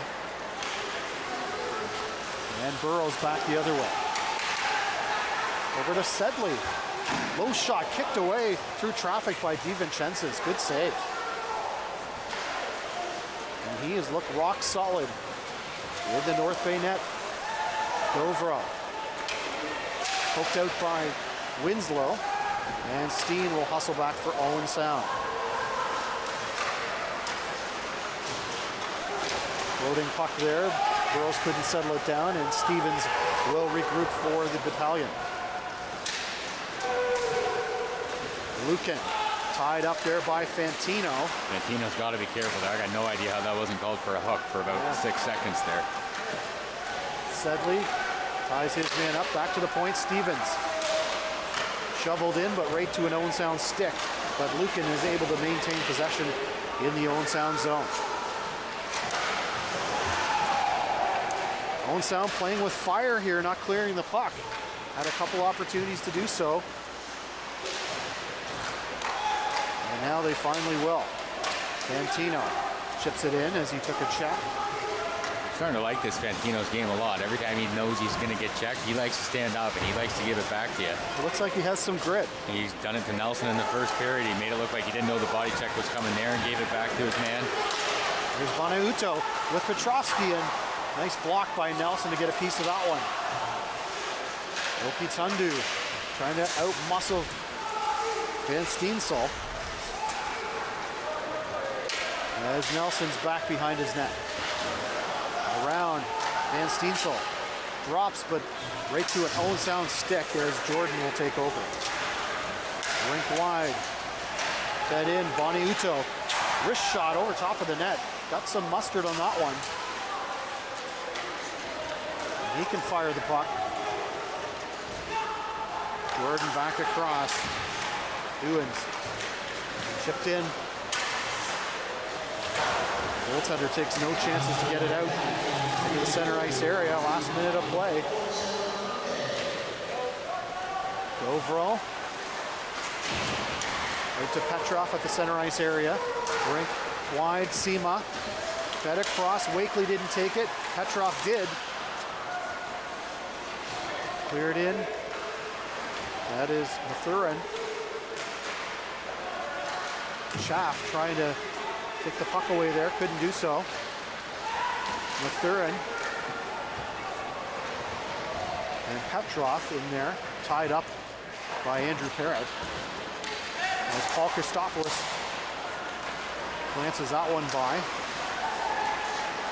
And there's going to be a penalty here against North Bay. An interference call coming their way. With 13 seconds to go here.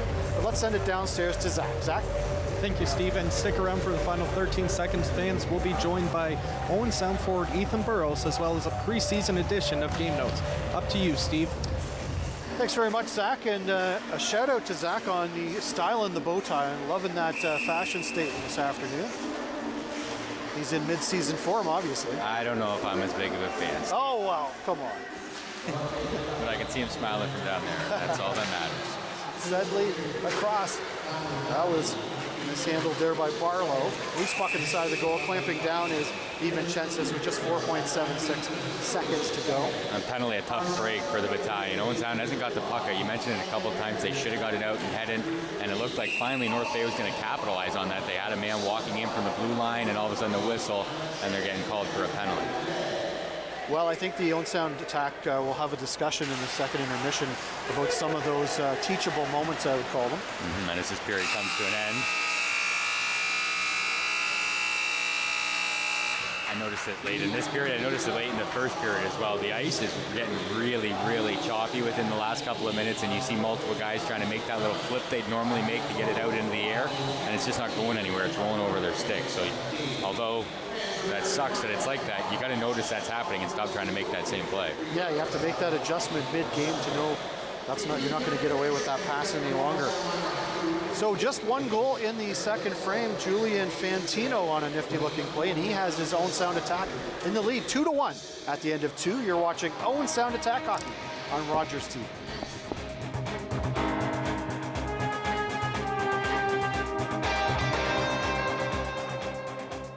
Focus better. Partner better. Sleep better. Breathe better. Love better. Work better. Friend better. Unwind better. Everything gets better when you get active. The regulars, the guys who keep this place in business. Last week, they had something to celebrate. Jason had just finished university. So they toasted his profs, his TAs, his old roommates. Well, they toasted just about everyone. But I worry about and take care of my guys. So even when I know they're not driving, sometimes that means bringing them a little surprise. And then they had a drink to me. Brought to you by Smart Serve Ontario and Arrive Alive, Drive Sober. Salt. Toast is burning. Toast is not.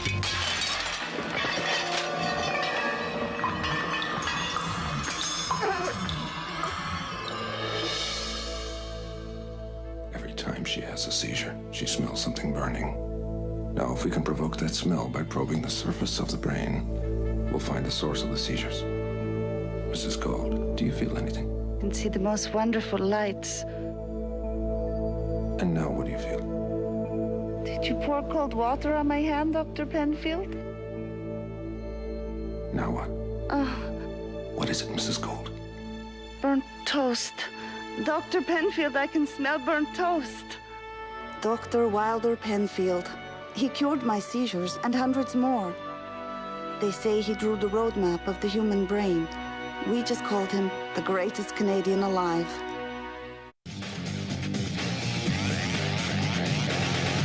Hi, I'm Thomas Shade, a right wing with the Owen Sound Attack. Go behind the scenes with your favorite team on Attack Rap every Tuesday on Rogers TV.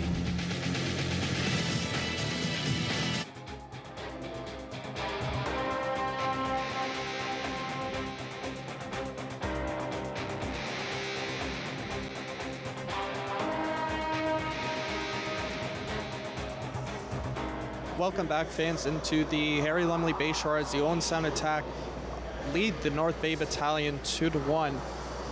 We're still waiting for Ethan Burrows to come out of the dressing room.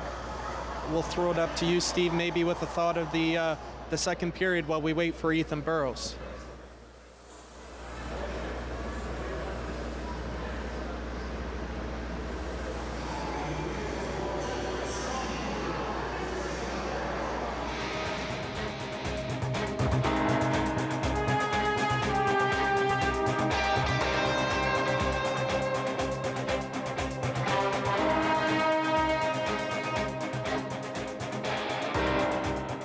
What kind of show do you want to see on Rogers TV? What interests you? Log on to rogerstv.com, fill out a show proposal, and tell us about your segment idea. We want to know what you want to see. Rogers TV, only on Rogers. When an impaired driver killed my brother DJ, my life changed forever. Life has changed for all of us during the pandemic, and many people are turning to alcohol and drugs to cope. Even though most of us are staying home more, police across Ontario are seeing an alarming increase in impaired driving and the horrible devastation that goes with it. Now, more than ever, we need your commitment to never drive impaired and to encourage all of your family and friends to do the same. Together, we can save lives.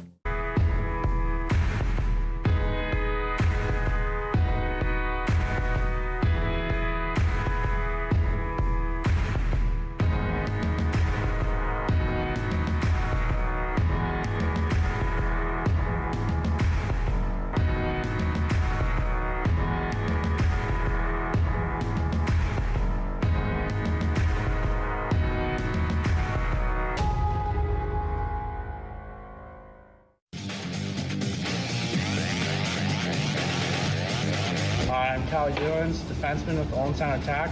Go behind the scenes with your favorite team on Attack Rap every Tuesday on Rogers TV. October 5th, 2014, my daughter was hit by a train. She was walking along the sides of the tracks, and it shattered her world.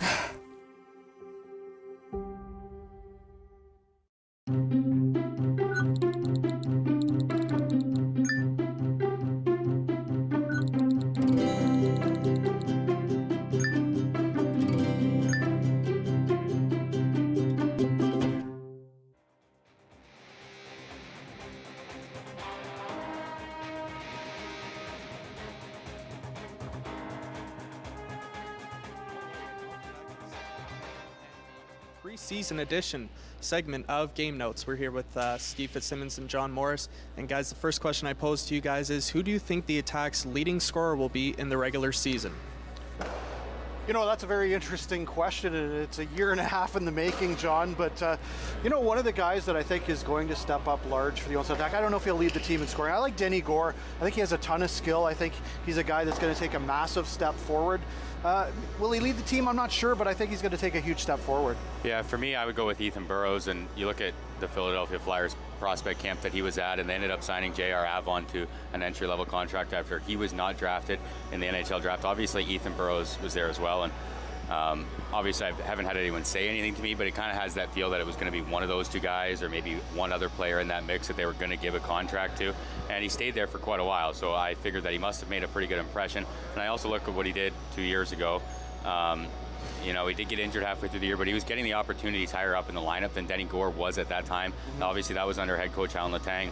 Obviously, there's a new head coach in town now, so we'll see how that kind of plays out and how the depth chart fills out. But I just look at what I think he can do in small spaces with the puck, and I thought there was a lot of times 2 years ago when he had maybe more time than he thought he had to put pucks on net or to make plays in front of the net, and he didn't quite make them. But as we know, when you get a couple years older, you start to understand that time and space. You start to use it a little better, and I think if we can see that out of him this year, I don't think that well above a point per game, 1.2-ish area, isn't something that Ethan Burrows can do.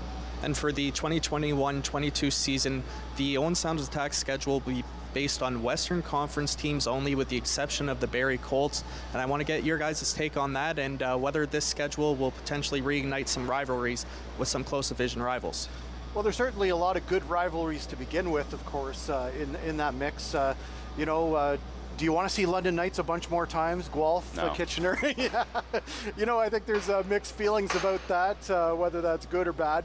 I think teams will have to play a little more reserved and keep their tempers under control a little more, because it's going to get contentious seeing them just that much more, John. And I think, that's going to be the coach's message for a lot of their teams and throughout the league is, guys, I know you're going to see them 12 times, but we have to calm it down and we can't get carried away. Yeah, part of me likes it because of that aspect, and we saw what happened in the NHL last season. You had those mini baseball-style series, and there was some animosity that carried over game to game, and for me, I love that stuff, so that's right up my alley. Now, I did mention, a player like Ethan Burrows contributing about a point per 1.2 or over a point per game. I think that's going to be difficult for a lot of guys this year, just because you see when you get these rivalry games and things tensen up and you're playing somebody over and over again, I feel like the scoring might dry up a little bit. So I don't know if we're going to see so many high-scoring OHL games as we did in seasons past. Personally, we have North Bay in town today. I don't know why North Bay can't come here in January or February. I think was something that was done before maybe they knew exactly what they could have done. I would have liked to see them go back and change it. If you're an Owen Sound fan, you saw Shane Wright here once when he was 16 or 15 years old, You didn't see him here last year, obviously. You're not going to see him there this year. And guess what? He's not going to be here next year. So that's 3 years of an exceptional status player that was in the league. And if you're an Owen Sound fan, a Kitchener Ranger fan, a Guelph Storm fan, you got to see him one time, and you feel like he got ripped off a little bit.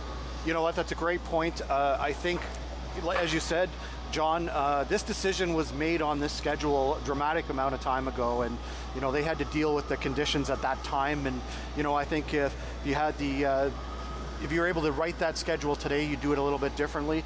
But I think we have to give the league a pass on the fact that they had to have this out quite a while ago, and things have changed to some degree, and they may change as we move along as well. And I just look at what the NHL did with the Olympic schedule this year. They had a couple different schedules in place. They could have went with this one if there was the Olympics. They could have went with this one if there wasn't Olympics. I feel like they could have made a schedule that, okay, if things don't open up anymore, we go with this. If things do open up a little more gradually, then maybe we can go back to seeing everybody get into everybody's building. Unfortunately, we didn't, and well, Steve, you're going to be stuck watching me on the TV probably 9 times this year, so you better get used to it. Well, likewise, too. Yeah. And what better way to kick off the season for the Owen Sound Attack than a home-and-home against the London Knights. Guys, that does it for our preseason edition of Game Notes. Stick around for the second period scoring summary and much more here on Rogers TV.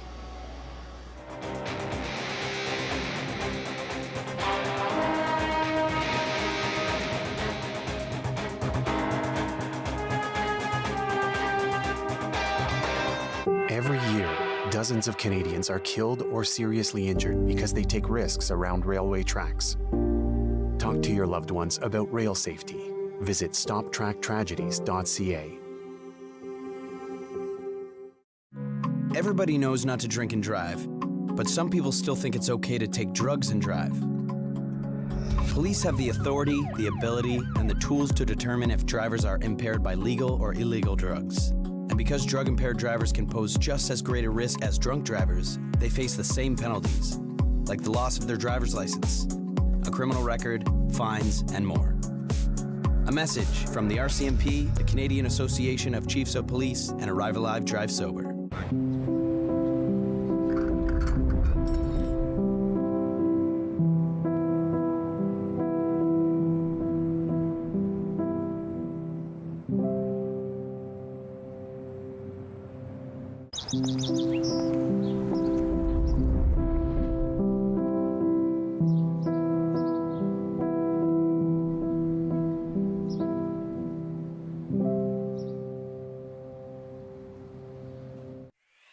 Sharon Skelly, host of Community Close-Up on Rogers TV.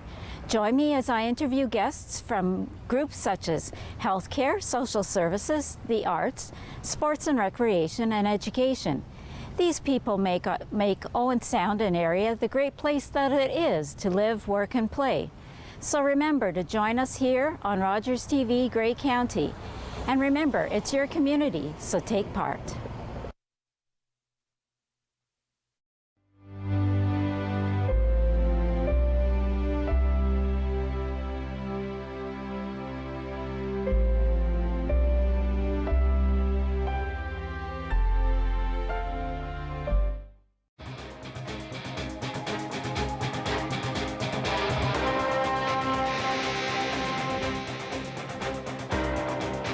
Welcome back inside the Bayshore, where the Owen Sound Attack lead the North Bay Battalion 2-1 going into the third period. We'll throw it up to Steve and John for the scoring summary or the play of the period.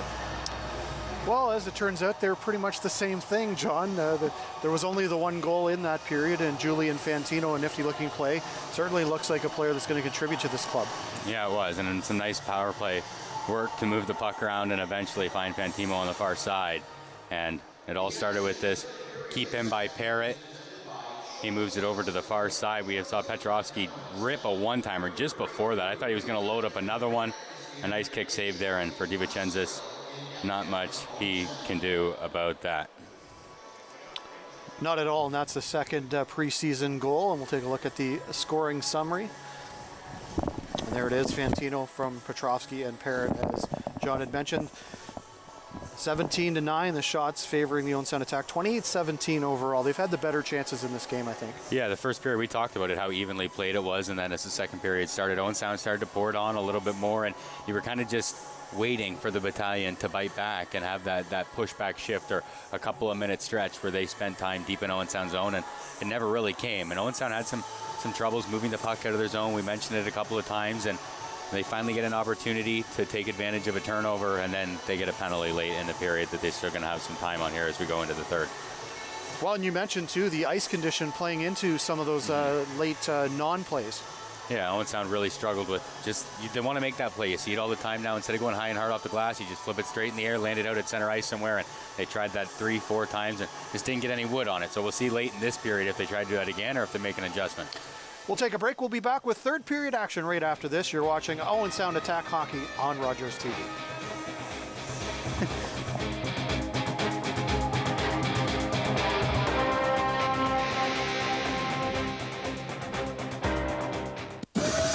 And he can lift anything at all. He's that strong. Joe Schuster, will you stop it or you'll miss your train? Now help me find number 5. Strong, but by day he's a mild-mannered reporter. Glasses, a secret identity. Honestly, you Canadian kids. He'd be in this cape. A what? A cape, wearing these blue tights. A hero in tights, really. Here it is. Listen, Lois, this guy is faster than anything, I swear. If you're not fast, you're gonna miss your train. That's it. A bullet. He's faster. No, he's faster than a speeding bullet. Come on, get on it. No one's gonna read a comic strip about a strong man in tights, Joe. It'll never fly. Fly, no. But he can leap over tall buildings. Oh, wow, yeah. See what your cousin Frank says in Toronto. Oh, wait, Lois. I've got something for you. Here, take it. It's a gift. You never know, it might be worth something someday. Is he great or what? Bye-bye, Lois. It isn't the heavy trays that make the job difficult, or the fast pace you need to keep up. It's not working another double because someone called in sick. What makes the job tough is the moment you realize a customer has had enough and you have to make that decision not to overserve. Refusing service isn't personal, it's the law. We know it's not easy, but we're counting on you to keep us all safe. Thank you, servers, for doing the tough job. Join us next week on Grey County Life. We're going to be talking to Jane Jones, who is that no sugar baker.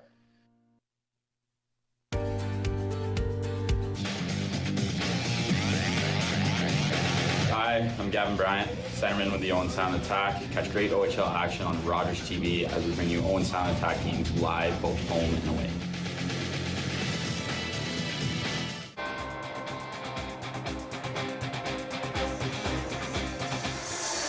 welcome back to the J.D. MacArthur Arena, where the Owen Sound Attack have staked themselves to a 2-1 lead over the North Bay Battalion after 2 periods of play. We get set for third period action and a penalty carrying over to the North Bay Battalion for a minute 46. So the Attack on the power play to start the period, and will look to stake themselves to a lead further than the 1-goal lead they have.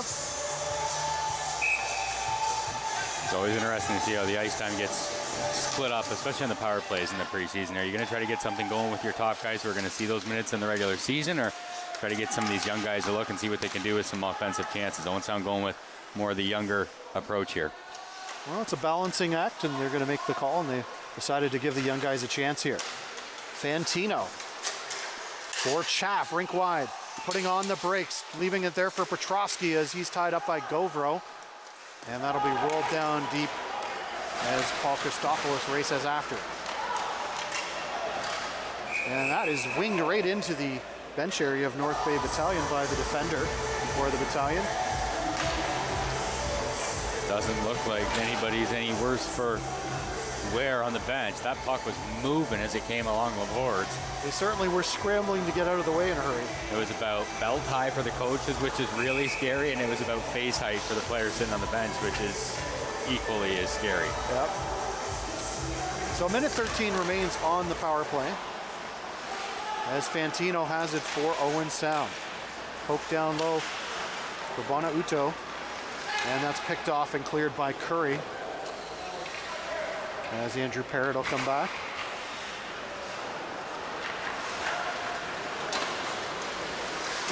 Fantino to Petrovsky trying to cut in, poked away from him, and Curry will just shovel the puck down to Mac Guzda.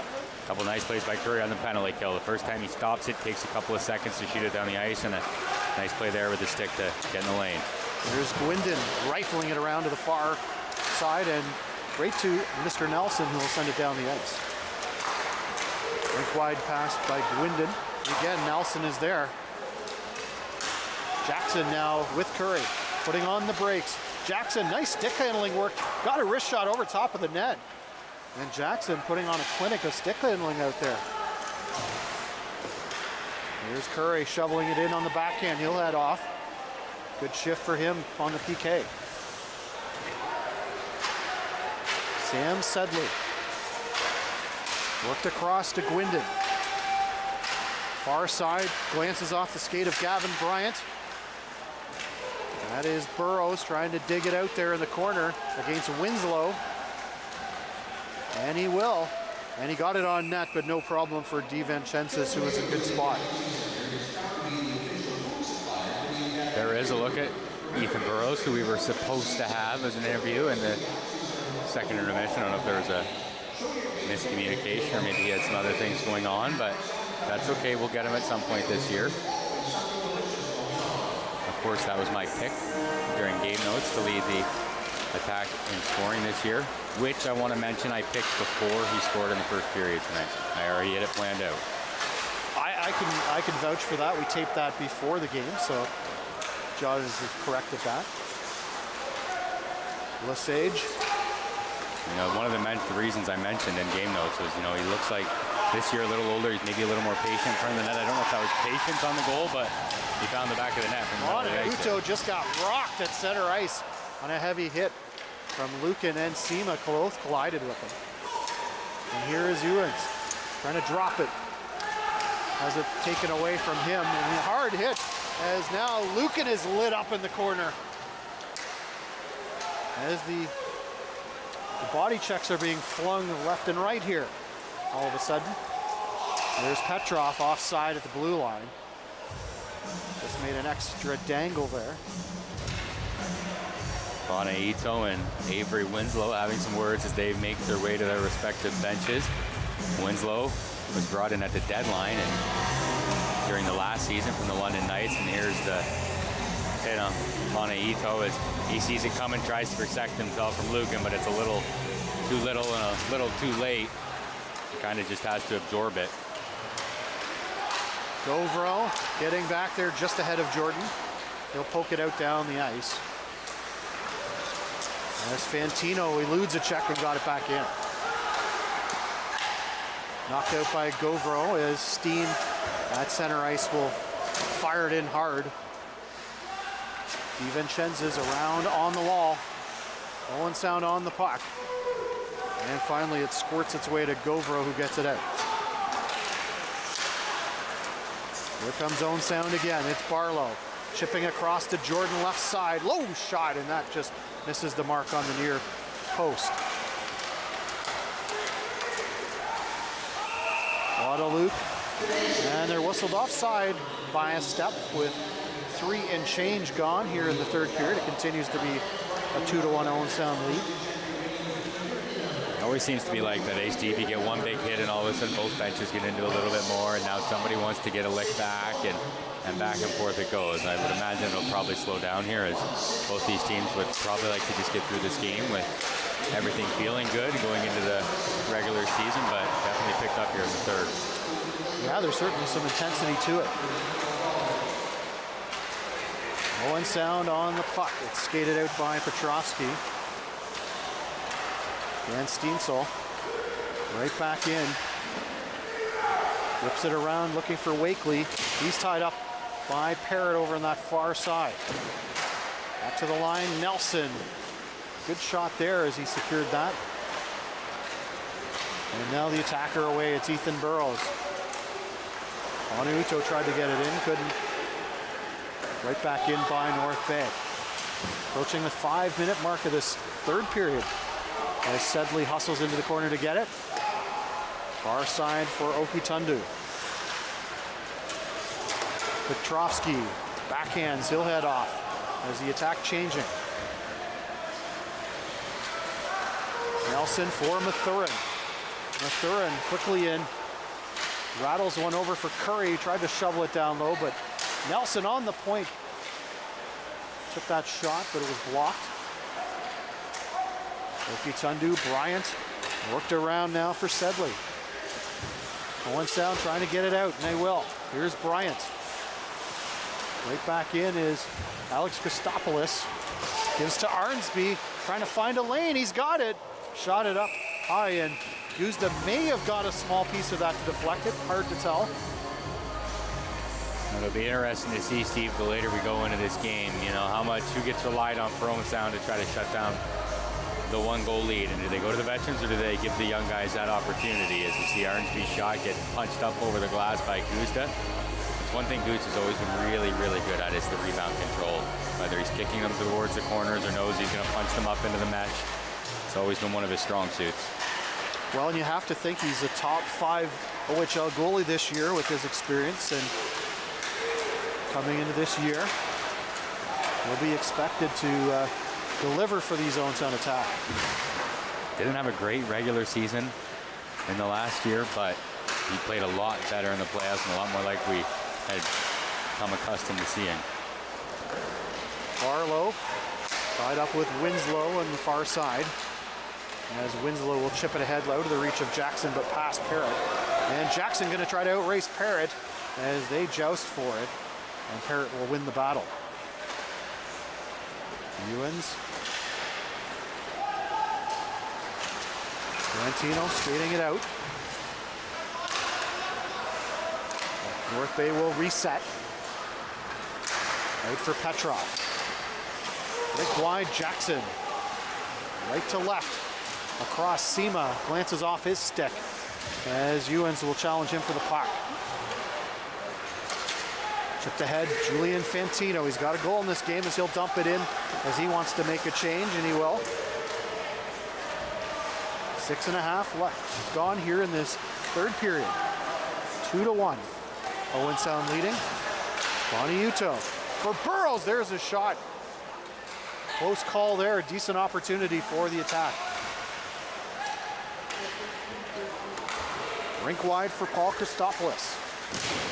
He took a hit, but got the puck in deep.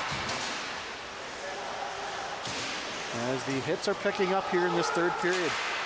The intensity ratcheting up a notch as well. Burrows. Reverses flow back down for Jordan. Pass out of the reach of Burrows. It'll roll in on the goaltender, and DiVincenzo says no, I'll just keep that. Well, it didn't amount to anything, but there's a really nice clean breakout for Owen Sound that comes from around the net on a turnover. They get it right to Bryant. He hears his bench yelling the pressure's coming from Christopoulos, who would like to return a hit for just taking one. He just leaves it right in the center of the ice for a centerman, and away they go. And they get out nice, clean, and with some speed.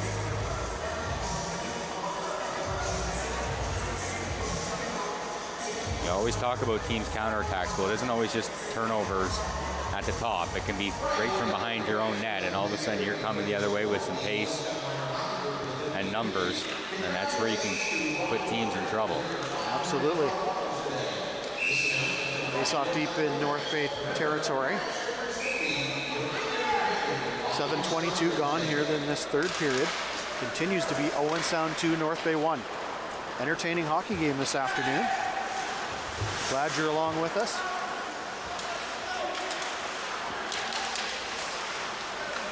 Govro for Outwater. He takes a look. Got picked off going rink wide as the attack take over. Cleared across. Oki Tundu sent down, and the goaltender DiVincentis will leave it there. Far side, Stevens. Outwater. Looked across, trying to find Podoluk. And Andrew Parrott will control things. Chaff. Broken up there by Romani. Mathurin under pressure. And he will maintain focus and carries on with the puck as Bryant continues to challenge him. Mathurin busting in there. Continues on with the puck. Works it back nicely to the point as it's kept in by Ty Nelson.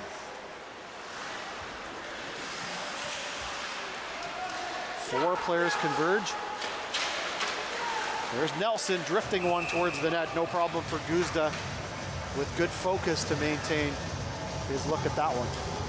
Nelson not so much looking to beat Guzda on that shot, but knows he's got traffic coming in the net. If someone can take his eyes away as he floats that in there, maybe he can find a hole to get it past, or maybe he can get a deflection. But Guzda fights off the oncoming screen and picks it up.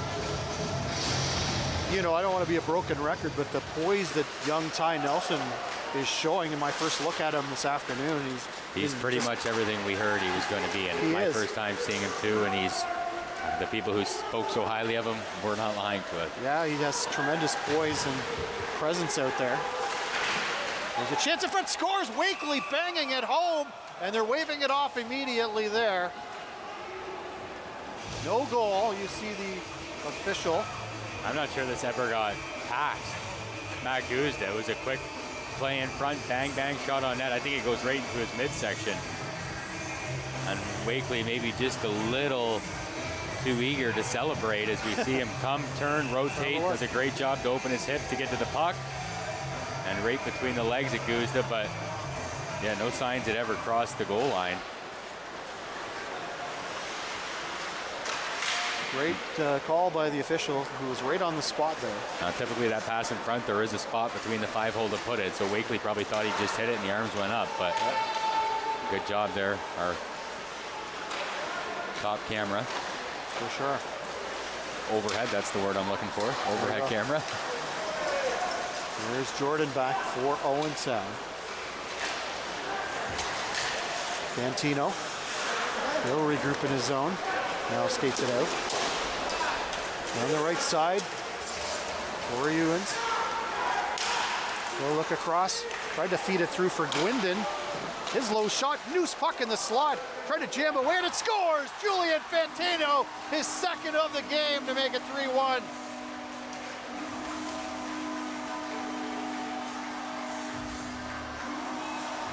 And Owen Sound fans, you're gonna like this guy, I think.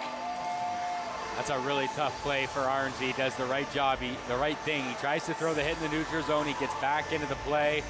You see him right there. He picks off the pass, but he doesn't stop. He's got to stop right away once he realizes he doesn't control it. By the time he stops, he's too late. He's on top of his own goaltender, and Fantino, he's right there, finds the loose puck, and just tries to get it up into the top half of the net like he did on his first goal.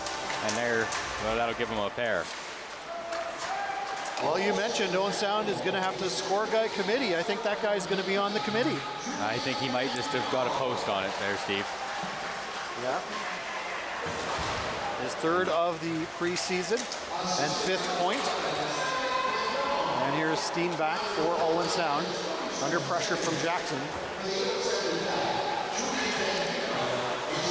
Fantino is one of those kids coming into camp that I don't know if the Owen Sound Attacks knew exactly what they were getting out of him. Maybe the expectations weren't that he was going to make the team, but he impressed them right away from everything I heard, and we're starting to see why. I think so too. 3rd round pick, 47th overall in 2021 from the Richmond Hill Coyotes, a native of Woodbridge, Ontario. As we're going to take a break, and we'll be back with the second half of the 3rd period. You're watching Owen Sound Attack Hockey on Rogers TV. Hi, I'm David Shearman, host of Politically Speaking on Rogers TV. Join me for my next show, where my guest will be Buck Hicks, the Warden of Grey County. Politically Speaking on Rogers TV. Every year, dozens of Canadians are killed or seriously injured because they take risks around railway tracks. Talk to your loved ones about rail safety. Visit stoptracktragedies.ca.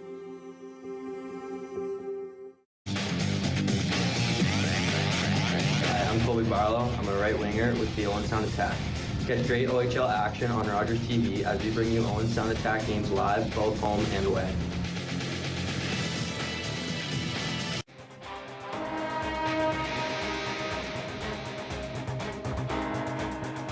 Welcome back inside the Bayshore. The next upcoming home game for the Owen Sound Attack, the home opener against the London Knights. The first time the Attack have hosted a home opener against the Knights since the 2005-06 season.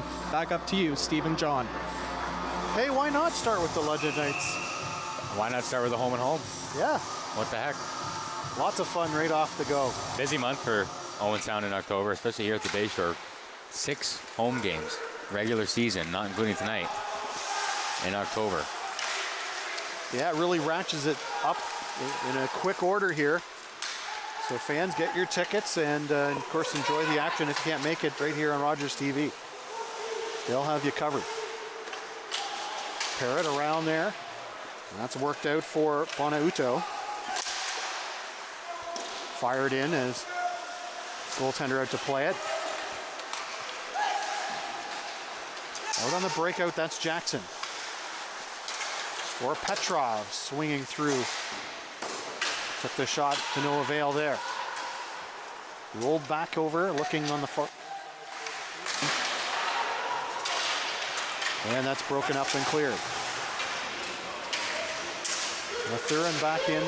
Tried to find Sema, and there's going to be a penalty here against the Owen Sound Attack.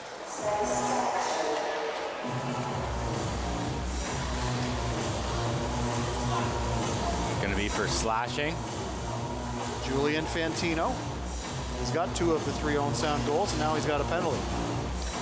His name will be on that score sheet more than anyone else's by the end of this game, unless there's a bunch of late goals here. So 3-1, Owen Sound leading North Bay. The Battalion with a power play chance to close that gap here. 8 and change to play in this 3rd period. Alex Christopoulos back for the Battalion. He leaves it for Winslow. And now he'll lead the charge out. Out to Outwater. Fed into the far corner, but Jordan able to get there first, and he finds a seam and sends it down the ice.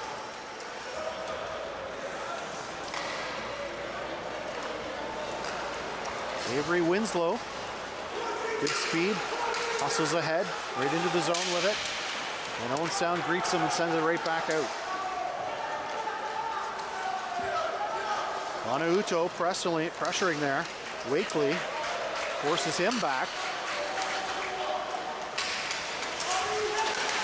Alex Christopoulos for Wakely. Wakely drops there for Kyle Jackson. Creeping in, tried to get the shot through, it was blocked, and that bounces out to the center ice area. Here's Petrov. Petrov driving in, tried to go short side, couldn't get the puck to go with him as he was held up there by Parrott. As that's feathered across for Nelson. Drop pass there, Kyle Jackson. Real bust in there. Jackson poked away. Steen. Girls can't clear Arnsby, and there's going to be another penalty right here. A high sticking call this time. And it'll be against North Bay. See Arnsby coming across, the second penalty of the game. Tough stretch for him. He makes the play to stop the pass through the slot on the third goal that Owen Sound eventually jams in front of the net, and right there as he goes up, oh no, it was the second time, pardon me, that he went up on Burrows. Then he must have clipped him. Arnsby had 4 goals, 16 assists for 20 points in his rookie season 2 years ago. A guy that they look to take a step forward for sure. Yes, they have a good crop of that age here. 02s it is, I believe. As Barlow works across to Sedley, the tackle reset inside their line. 6:44 to play. Sedley drop pass. Winden trying to wing his way through there, had nowhere to go. Worked across to Barlow as the attack will regroup. Sedley takes a look, and now they're on the power play as they were 4 aside there. Now they got 1:26 to work with. Here's Burrows. Trying to swath in there, nowhere to go. And Sedley's back for it against Pottaloop.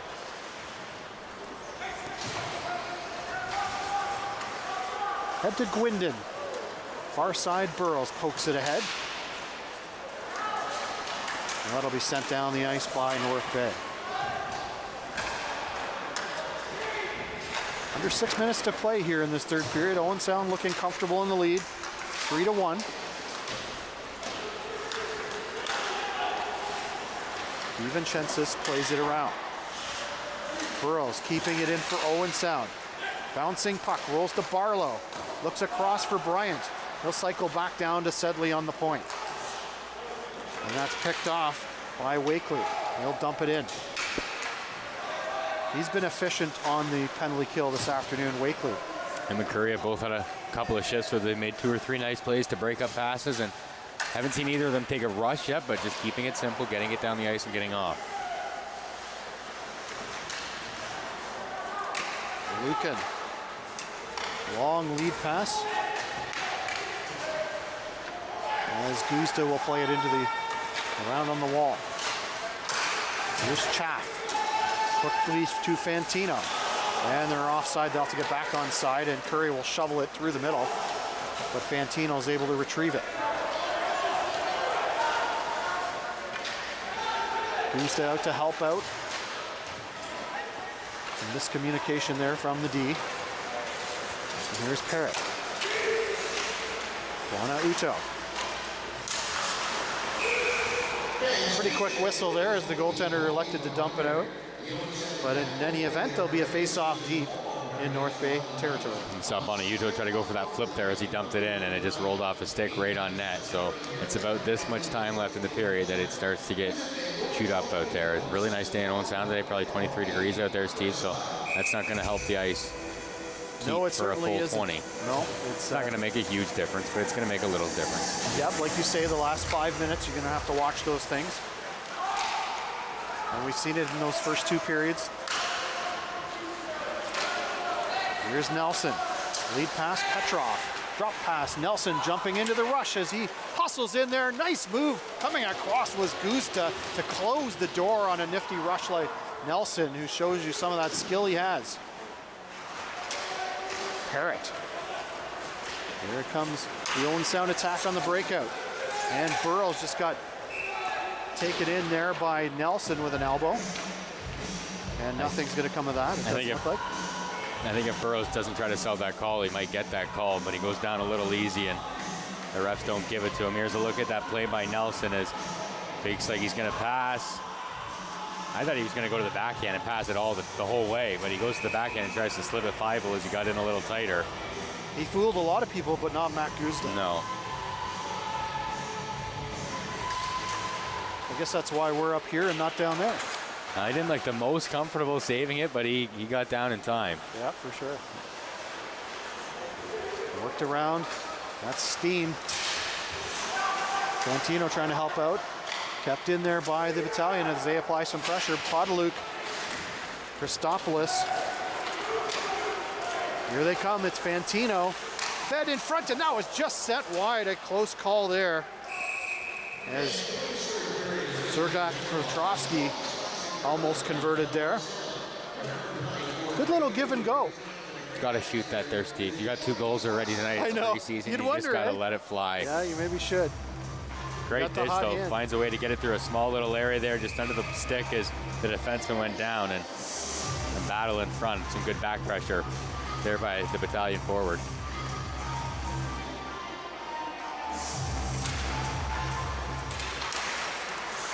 Bouncing puck rolls to the wall. Van Steensel trying to get it out. Bryant challenging for that loose puck. And Van Steensel emerges. Just 3:13 to play in this one.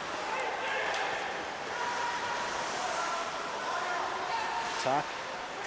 Settle things down. Chaff. Clear it out. Here comes Lesage. He's got Bryant hustling in with him. Feathers over to him, and he couldn't handle the pass. Might be the case of some of the debris on the ice, because that was a fairly easy pass. That one and the one back to the blue line that jumped on Parrott, I believe it was, standing there. You'd normally have that one, but some of the debris from the ice condition. You normally just can't see the cuts from up here, which is the only real reason I've noticed it. Like when me and you skate, we don't have to worry about cuts that big because we don't push that hard. No, definitely not. But there are some gouges out there. Yeah, there certainly are. You can see a few of them from up here as that one dings off the post. And that's cleared out by Andrew Parrott. Arnsby ranging back. Fed in by Curry. He gets it back. There's the shot in. Guzda with the glove hand reaches up and says, no siree. Quietly, a really nice save there by Guzda. That's heading right at his shoulder, at his ear, where we saw that one get past DiVincenzo's in the first and hit the crossbar. That one on the glove side, he's able to keep that elbow tight and get that glove up and get it in the webbing. The one he didn't see was the one from Nelson there from the blue line. You mentioned, Steve, just sifted through, kind of, maybe not looking to score, looking for a tip or looking for some traffic, and off the bar and out the other side.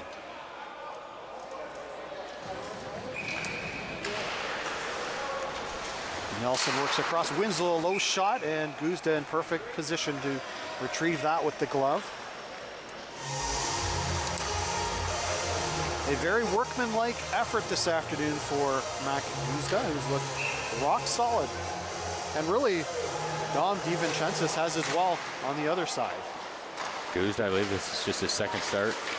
And there's a shot scores, and just as we say that, it is 3-2. I was going to mention it's just his second start of the preseason. He stopped 46 of 50 against Barrie earlier in the year. So Kyle Jackson with his second of the game.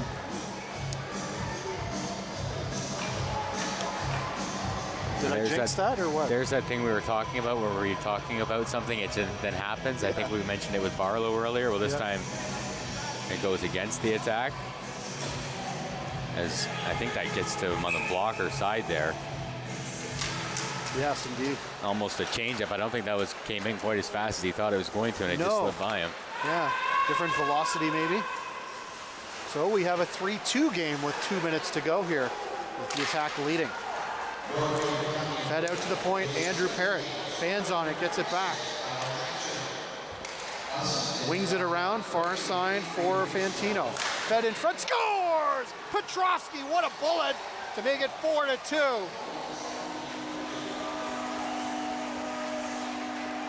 We talked about that one-timer attempt earlier on the power play that he just hammered high, and DiVincenzo had to make a nice save on. This one he finds himself a little bit of room in the slot, a couple beaver taps, and that's a quick pass from the corner, and he gets all of it, and he keeps it right along the ice, and by the time the goaltender goes down, it's hit the back padding and is already on its way back out. And take a look who passed it. Julian Fantino with the nice looking read from the corner right to Petrovsky, who made no mistake about that one. We talk about response. That was response by the Owen Sound attack. Yeah, great response. And if I'm the coaching staff, I maybe mentioned to Fantino, it's not always going to be this easy. Not all the moments are going to be this good in the league. Nope, definitely not. But he's having himself an afternoon. Wait till after the game. Let him enjoy it, but maybe before the regular season. So the empty net for the Battalion as they're going to try to put the press on here. As Christopoulos fell there, and he has the puck. Alex Christopoulos tried to feed it across, that's broken up. And the loose puck will go back to neutral ice for Mathurin.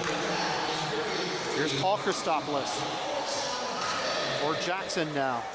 4-2, under a minute to play. Mathurin pokes it into attack territory. And the empty net just missed there by Oki Tundu, who took a shot at it.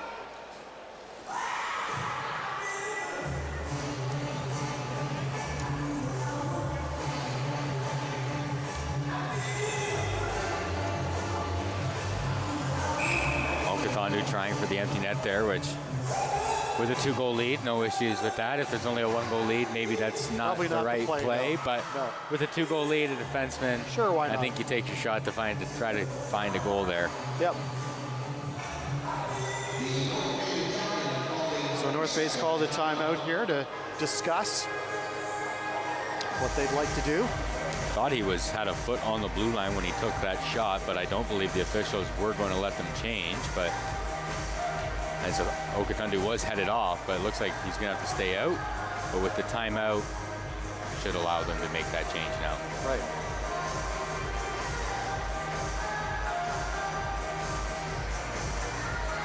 Certainly for a preseason game, it's been an entertaining game this afternoon. Yeah, a little bit of back and forth. North Bay gets within one. Owen Sound opens it back up. And Owen Sound, who opened the season with the preseason with 3 straight losses, this would be their 2nd win in a row heading into a home-and-home with the London Knights next Friday and Saturday, and I'm sure that's a welcome feeling for them. For sure. So the empty net for North Bay as they have 41.76 seconds to work with here, trailing by 2. And Jackson wins it clean back to Nelson. His low shot blocked. Winden pushing over there to challenge Winslow for the puck. In that corner, it's Podoluk. Armsby out to Nelson. Worked across. Fed across by Wakely. Just 20 seconds to play. Oki Tundu for Fantino. He has an empty net and he's got it. The hat trick for Julian Fantino and an assist to go with it as well. A 4-point afternoon for the rookie.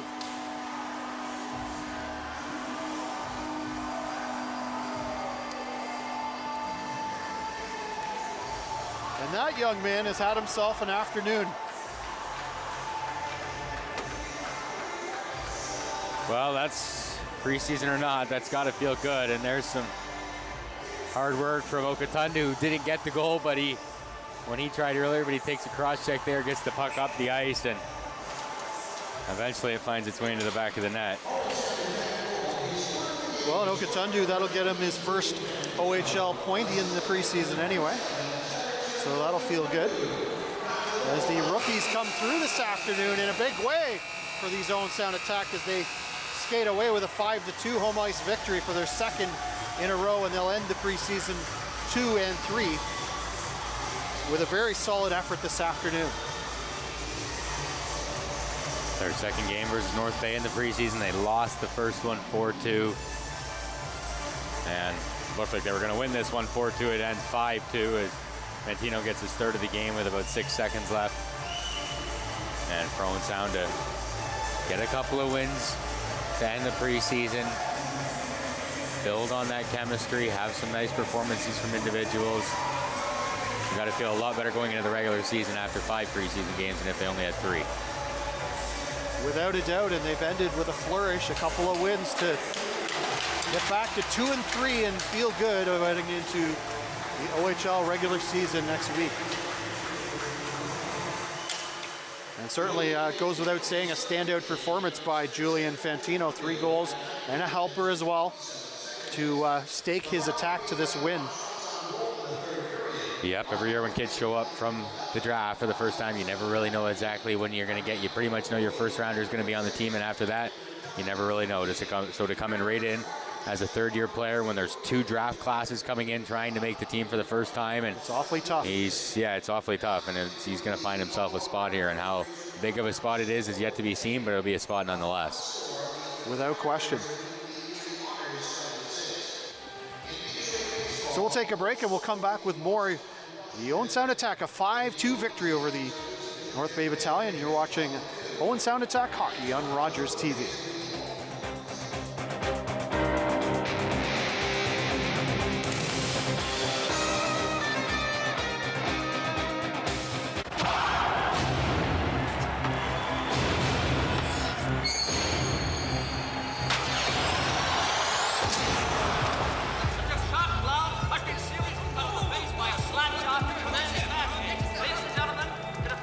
Go. You can't do this, Jacques. It's never been done before. Mr. Blake. You can't see down with that thing. Mr. Blake. Jacques. What? They're coming. Hold them up. Find something. Jacques, I'm telling you for the last time. Are the Canadians finished? Is Plant coming back on the ice? Come on, give us something, will you? Please, How many stitches? Gentlemen, please. Hey, Tommy, you got something to say to the people in the hall? On November 1st, 1959, Jacques Plant of the Montreal Canadiens broke with tradition. You're a brave man, Mr. Plant, standing up to him like that. And changed the face of hockey forever.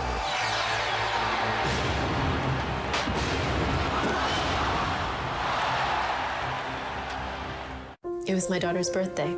She was blowing out the candles on her cake when we heard coming from the TV. So we stopped and listened, and it helped us get to safety. That's why when I think of my daughter's birthday, because now she gets to keep having them.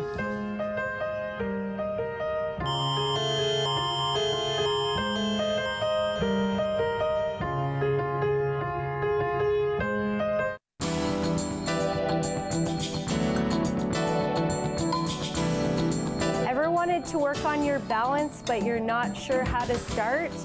Join me, Christina Marquis, on Homebodies Fitness. We'll work your balance, decrease your falls, and get you fit just in time for the winter. Only on Homebodies Fitness, Rogers TV.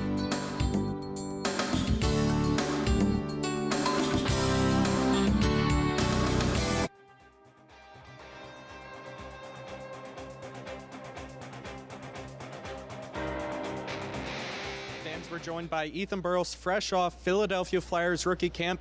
Ethan, what did a day-to-day life look like for you in the pro life when you were in Philadelphia? It was a lot of fun. It was a cool experience just to see what it's like to be a pro. Pretty much just work out, skate each day, a lot of mobility, a lot of just learning about nutrition, sleep, just doing everything to be a pro and stay there. So. And you mentioned you were around guys like Claude Giroux and Sean Couturier. What do you take away from those guys to try to bring back to Owen Sound? Just seeing how hard they work and how professional they are. Just the things they do off the ice. Just to recover, warm up, and everything. It's pretty crazy to see that the best guys do all the little things right. Now back in Owen Sound, you guys are on a 2-game win streak. What does that do for your confidence going into the first game of the year against the London Knights? It definitely helps. We know it's just preseason, but it definitely boosts of confidence. We know we're capable of winning here, and so we just got to keep working hard, keep having good, solid practices, and we'll be good. Going from a rookie the year before the pandemic to now a veteran forward, the rookies are going to lean on you for veteran experience and advice. How do you plan on taking that role this year to help out the rookies? I'm just going to work hard every practice, push them to get better, just kind of be myself, just be nice to them, do everything for them, and they know I'm always there for them and everything. And a lot of the rookies have looked good so far in the preseason. Fantino had a hat trick.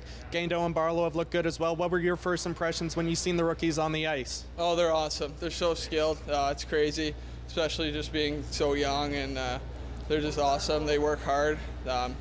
They want to win, so it's a good group that we have in that room.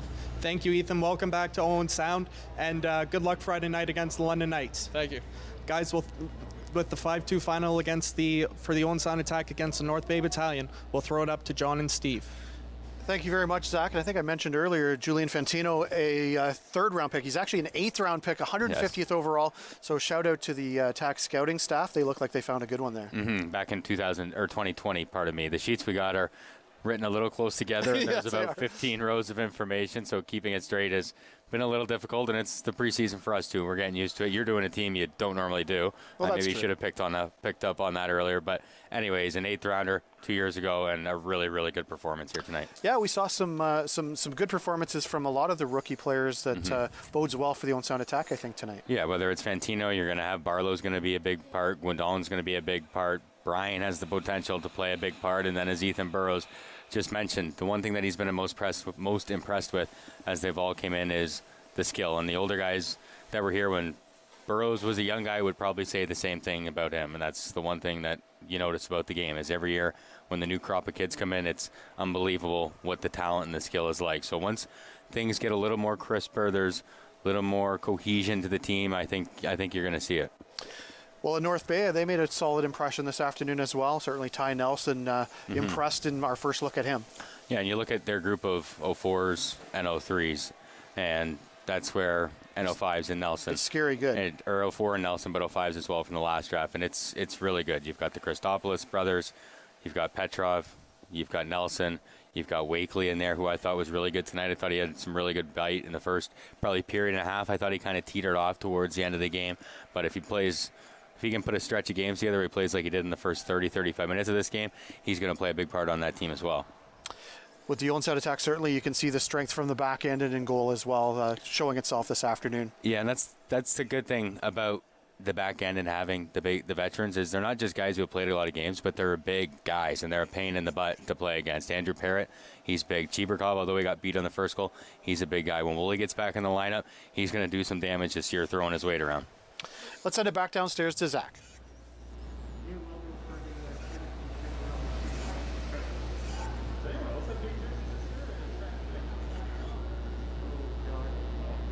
Been 18 months ago. Well, it looks like we have no Zach. Well, that's okay. So it that's okay. kicks off with the London Knights. That's what happens next week with the Owen Sound Attack, back-to-back against the London Knights. Why not start with them? Yeah, and like Zach said earlier in the broadcast, first time they've had them on their home opener, but Owen Sound will be there first since 2005. I think he mentioned That's way, way too long, and we're going to see a lot of London this year. I think it's 17 times, so 2 in a row to get things going, get 2 of them out of the way, and it's exciting.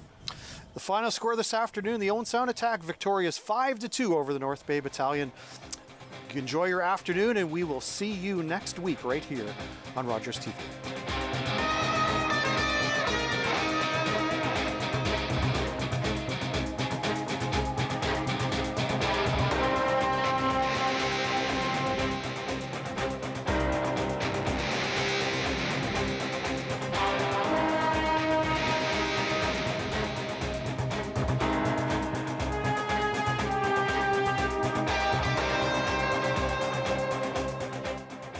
Favorite team on Attack Wrap every Tuesday on Rogers TV.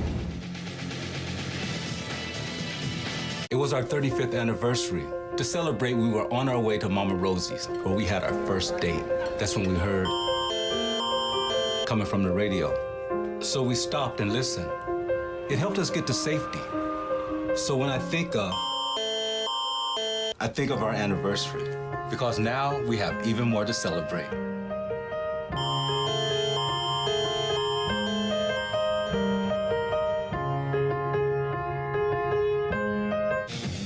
Join us next week on Attack Wrap when we have head coach Greg Walters, assistants Jordan Hill and Joey Hishin.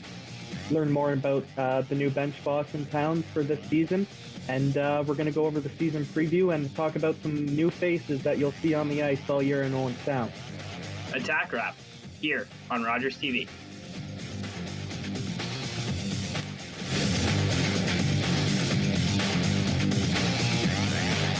Focus better. Partner better. Sleep better. Breathe better. Love better. Work better. Friend better. Unwind better. Everything gets better when you get active.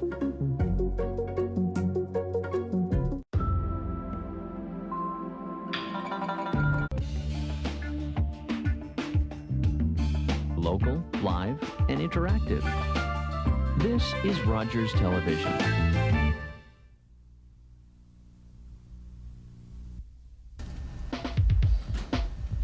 Hello and welcome to the Friday edition of Plugged In on Rogers Television. I'm your host, Valerie Cruz. On tonight's show, women in Collingwood took to the streets to take back the night. A controversy erupted today at the opening of a new high school in Owen Sound. The grand opening of the newly renovated Owen Sound Police Building took place today. Restructuring of the Owen Sound Tourist Association is on its way. We'll hear about that as well as the latest Environment Canada weather forecast, and Alex Hargrave will be here with the latest in sports. So stay with us. We'll be right back.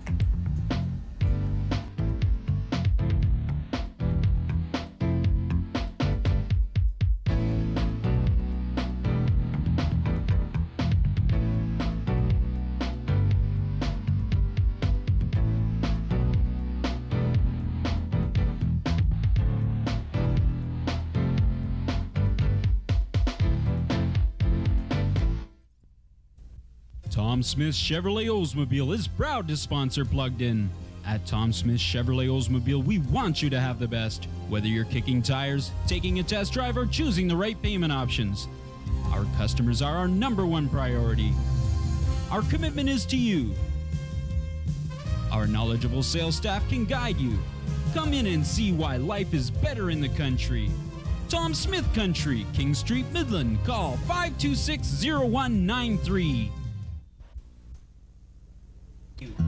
The Ontario Day Tripper, your guide to the highways and byways of Ontario. Inside our pages, you'll find a fantastic collection of crafts, antiques, country inns, and bed and breakfasts, cafes and tea rooms, and unique festivals, fairs, services, and events, all conveniently listed by towns. Ask for your free copy today at your favorite store, or visit us online at OntarioDayTripper.com. Proudly sponsoring Plugged In Tuesday to Saturday at 6:30.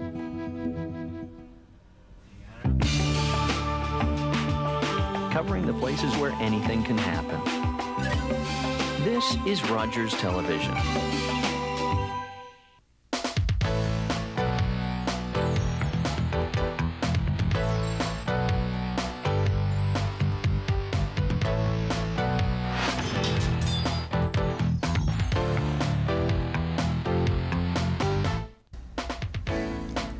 Welcome back to Plugged In.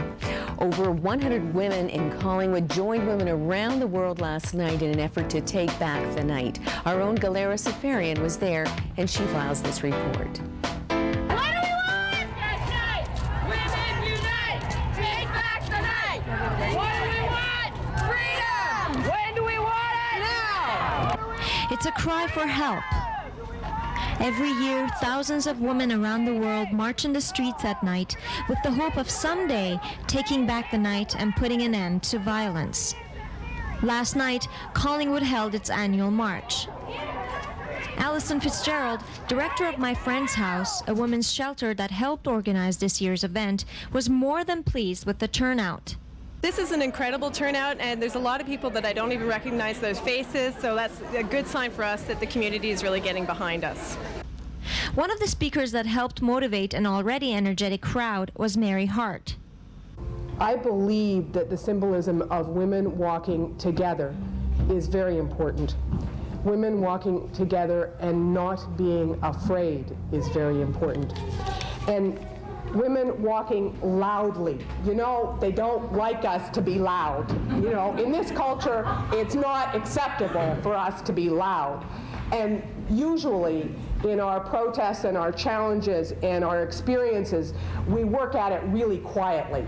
And we try not to offend people, and we try not to scream and get loud. And you know what? Sometimes it's just important to let our voices ring out and ring out really loudly. And this is an opportunity to do it in a way that is very affirming. What this movement means to me, after being physically assaulted by my son, I need to being here continues to raise my awareness that the cycle of the family violence continues unless we do something about it.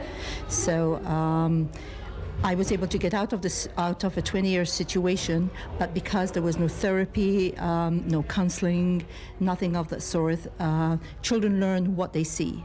And so I was physically assaulted by my 31-year-old son, and I needed to come here because it's not only the husbands, but it's the children that suffer too, because they learn what they see, and it affects the whole of society. And so it's important to raise that level of awareness. And as women, we are the healers, we are the shamans, we are the mothers, we are the teachers. So we need to raise this level of awareness and know that I need to take responsibility for my decisions, and that's a process of learning, knowing that these things have happened and I have the right to make decisions. Fortunately, there were more than a few men who participated in last night's event. Well, I'm actually honored. It's important work that they do. It's important to all men in the community that the women in this community are safe on the streets and in their homes. Our partners, our wives, our daughters, our sisters, our mothers. And what do you expect from it? Well, I expect that the focus on the community on this particular event, that people will realize that this is something that has to be addressed, that the streets have to be made safe for women and children, and that it's not tolerated in this society, violence against women anymore. Although marches like these are not enough to put a stop against violence, they're sure to be a reminder of one of the battles that today's society has to win. The battle against violence, not only towards women, but towards the entire human race. I'm Galera Safarian for Plugged In.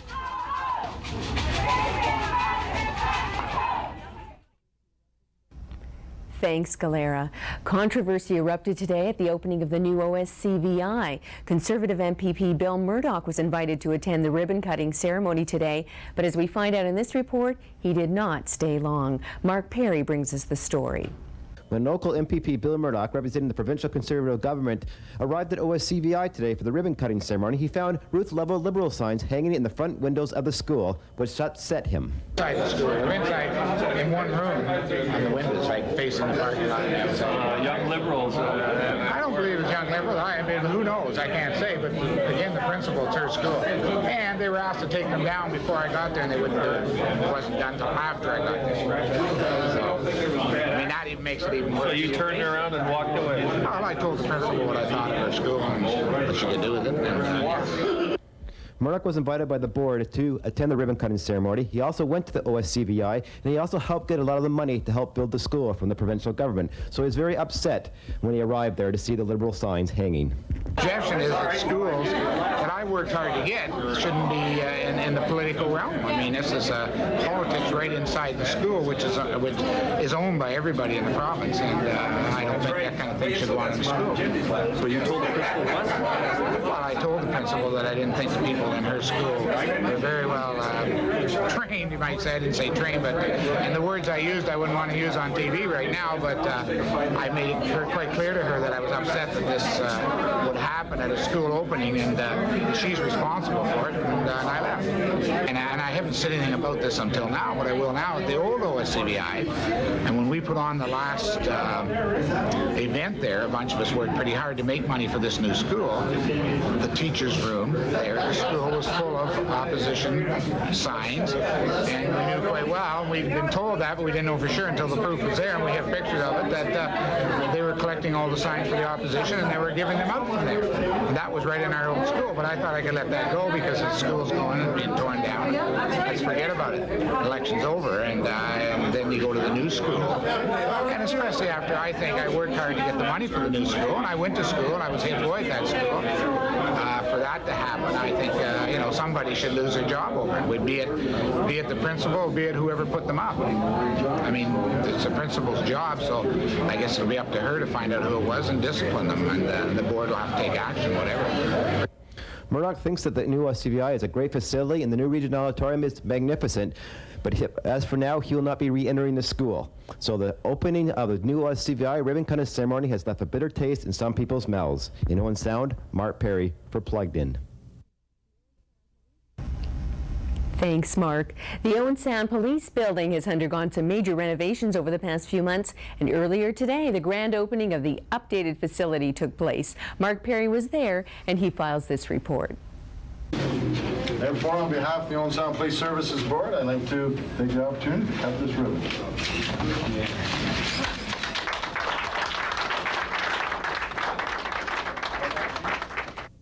It was the grand opening at 12 noon today at the Central Emergency Response Bureau at the Owen Sound Police Services. The project that we finished here in the last couple of days was started a number of years ago by both previous boards and previous chiefs of police who had the vision and the quest to know that we had to stay current in our communications to maintain the level of safety that the city has had over a number of years.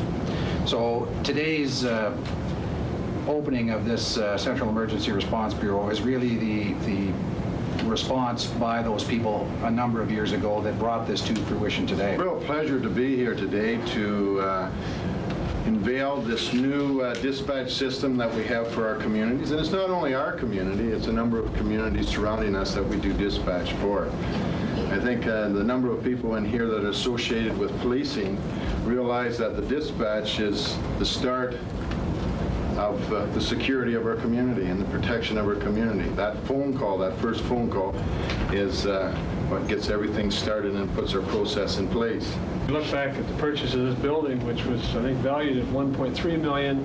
We sold it, or we bought it actually from cooperators for $900,000. They gave us a check back for $500,000. We gave them a tax receipt. So the net cost was $400,000, and that included the parking lot. Looks like a pretty good deal today. All that having been said, to serve on the Police Service Board as a member of council is an absolute pleasure today. I do have a scroll. I got one from the minister, so he sent this up, and so I said sorry he couldn't be here, but appreciated being asked. So scroll from Solicitor General, Mr. David Tabucci, and also one for myself that you can hang up somewhere and come and commemorate this occasion. And thanks for having me here, and good luck. Thank you very much. My pleasure to be here today. It's kind of like deja vu for me. I remember going into that old police building over by the jail there and watching McVitie at the time fight the pigeons to get into his files. And certainly, certainly I'm glad to be here today, another day that the building is further refined. With the renovations, the building is now a very functional building. And having the Central Emergency Response Bureau here located in Owen Sound, it will help residents for the whole region. What it does primarily is it cuts down the amount of time in between the caller dialing 911 and the time that we're able to dispatch. The agencies that are currently within our purview to either page out or to provide full voice dispatch for, the call taker, once the 911 call is received, if it is for a police or a fire response that we're responsible for sending out, there really is seconds between taking that call and from the time that the appropriate agency is dispatched out. Total budget forecast was $920,000, with $420,000 for the new radio system and $500,000 for the renovations. And it looks like it will be coming in under budget to install the Central Emergency Response Bureau. In Owen Sound, Mark Perry for Plugged In. Plans are underway for restructuring of the Georgian Triangle Tourist Association. Mark Perry brings us that report. The restructuring of the Georgian Triangle Tourist Association could mean that Meaford's share would realistically double from the $2,500 contribution they made in 1999.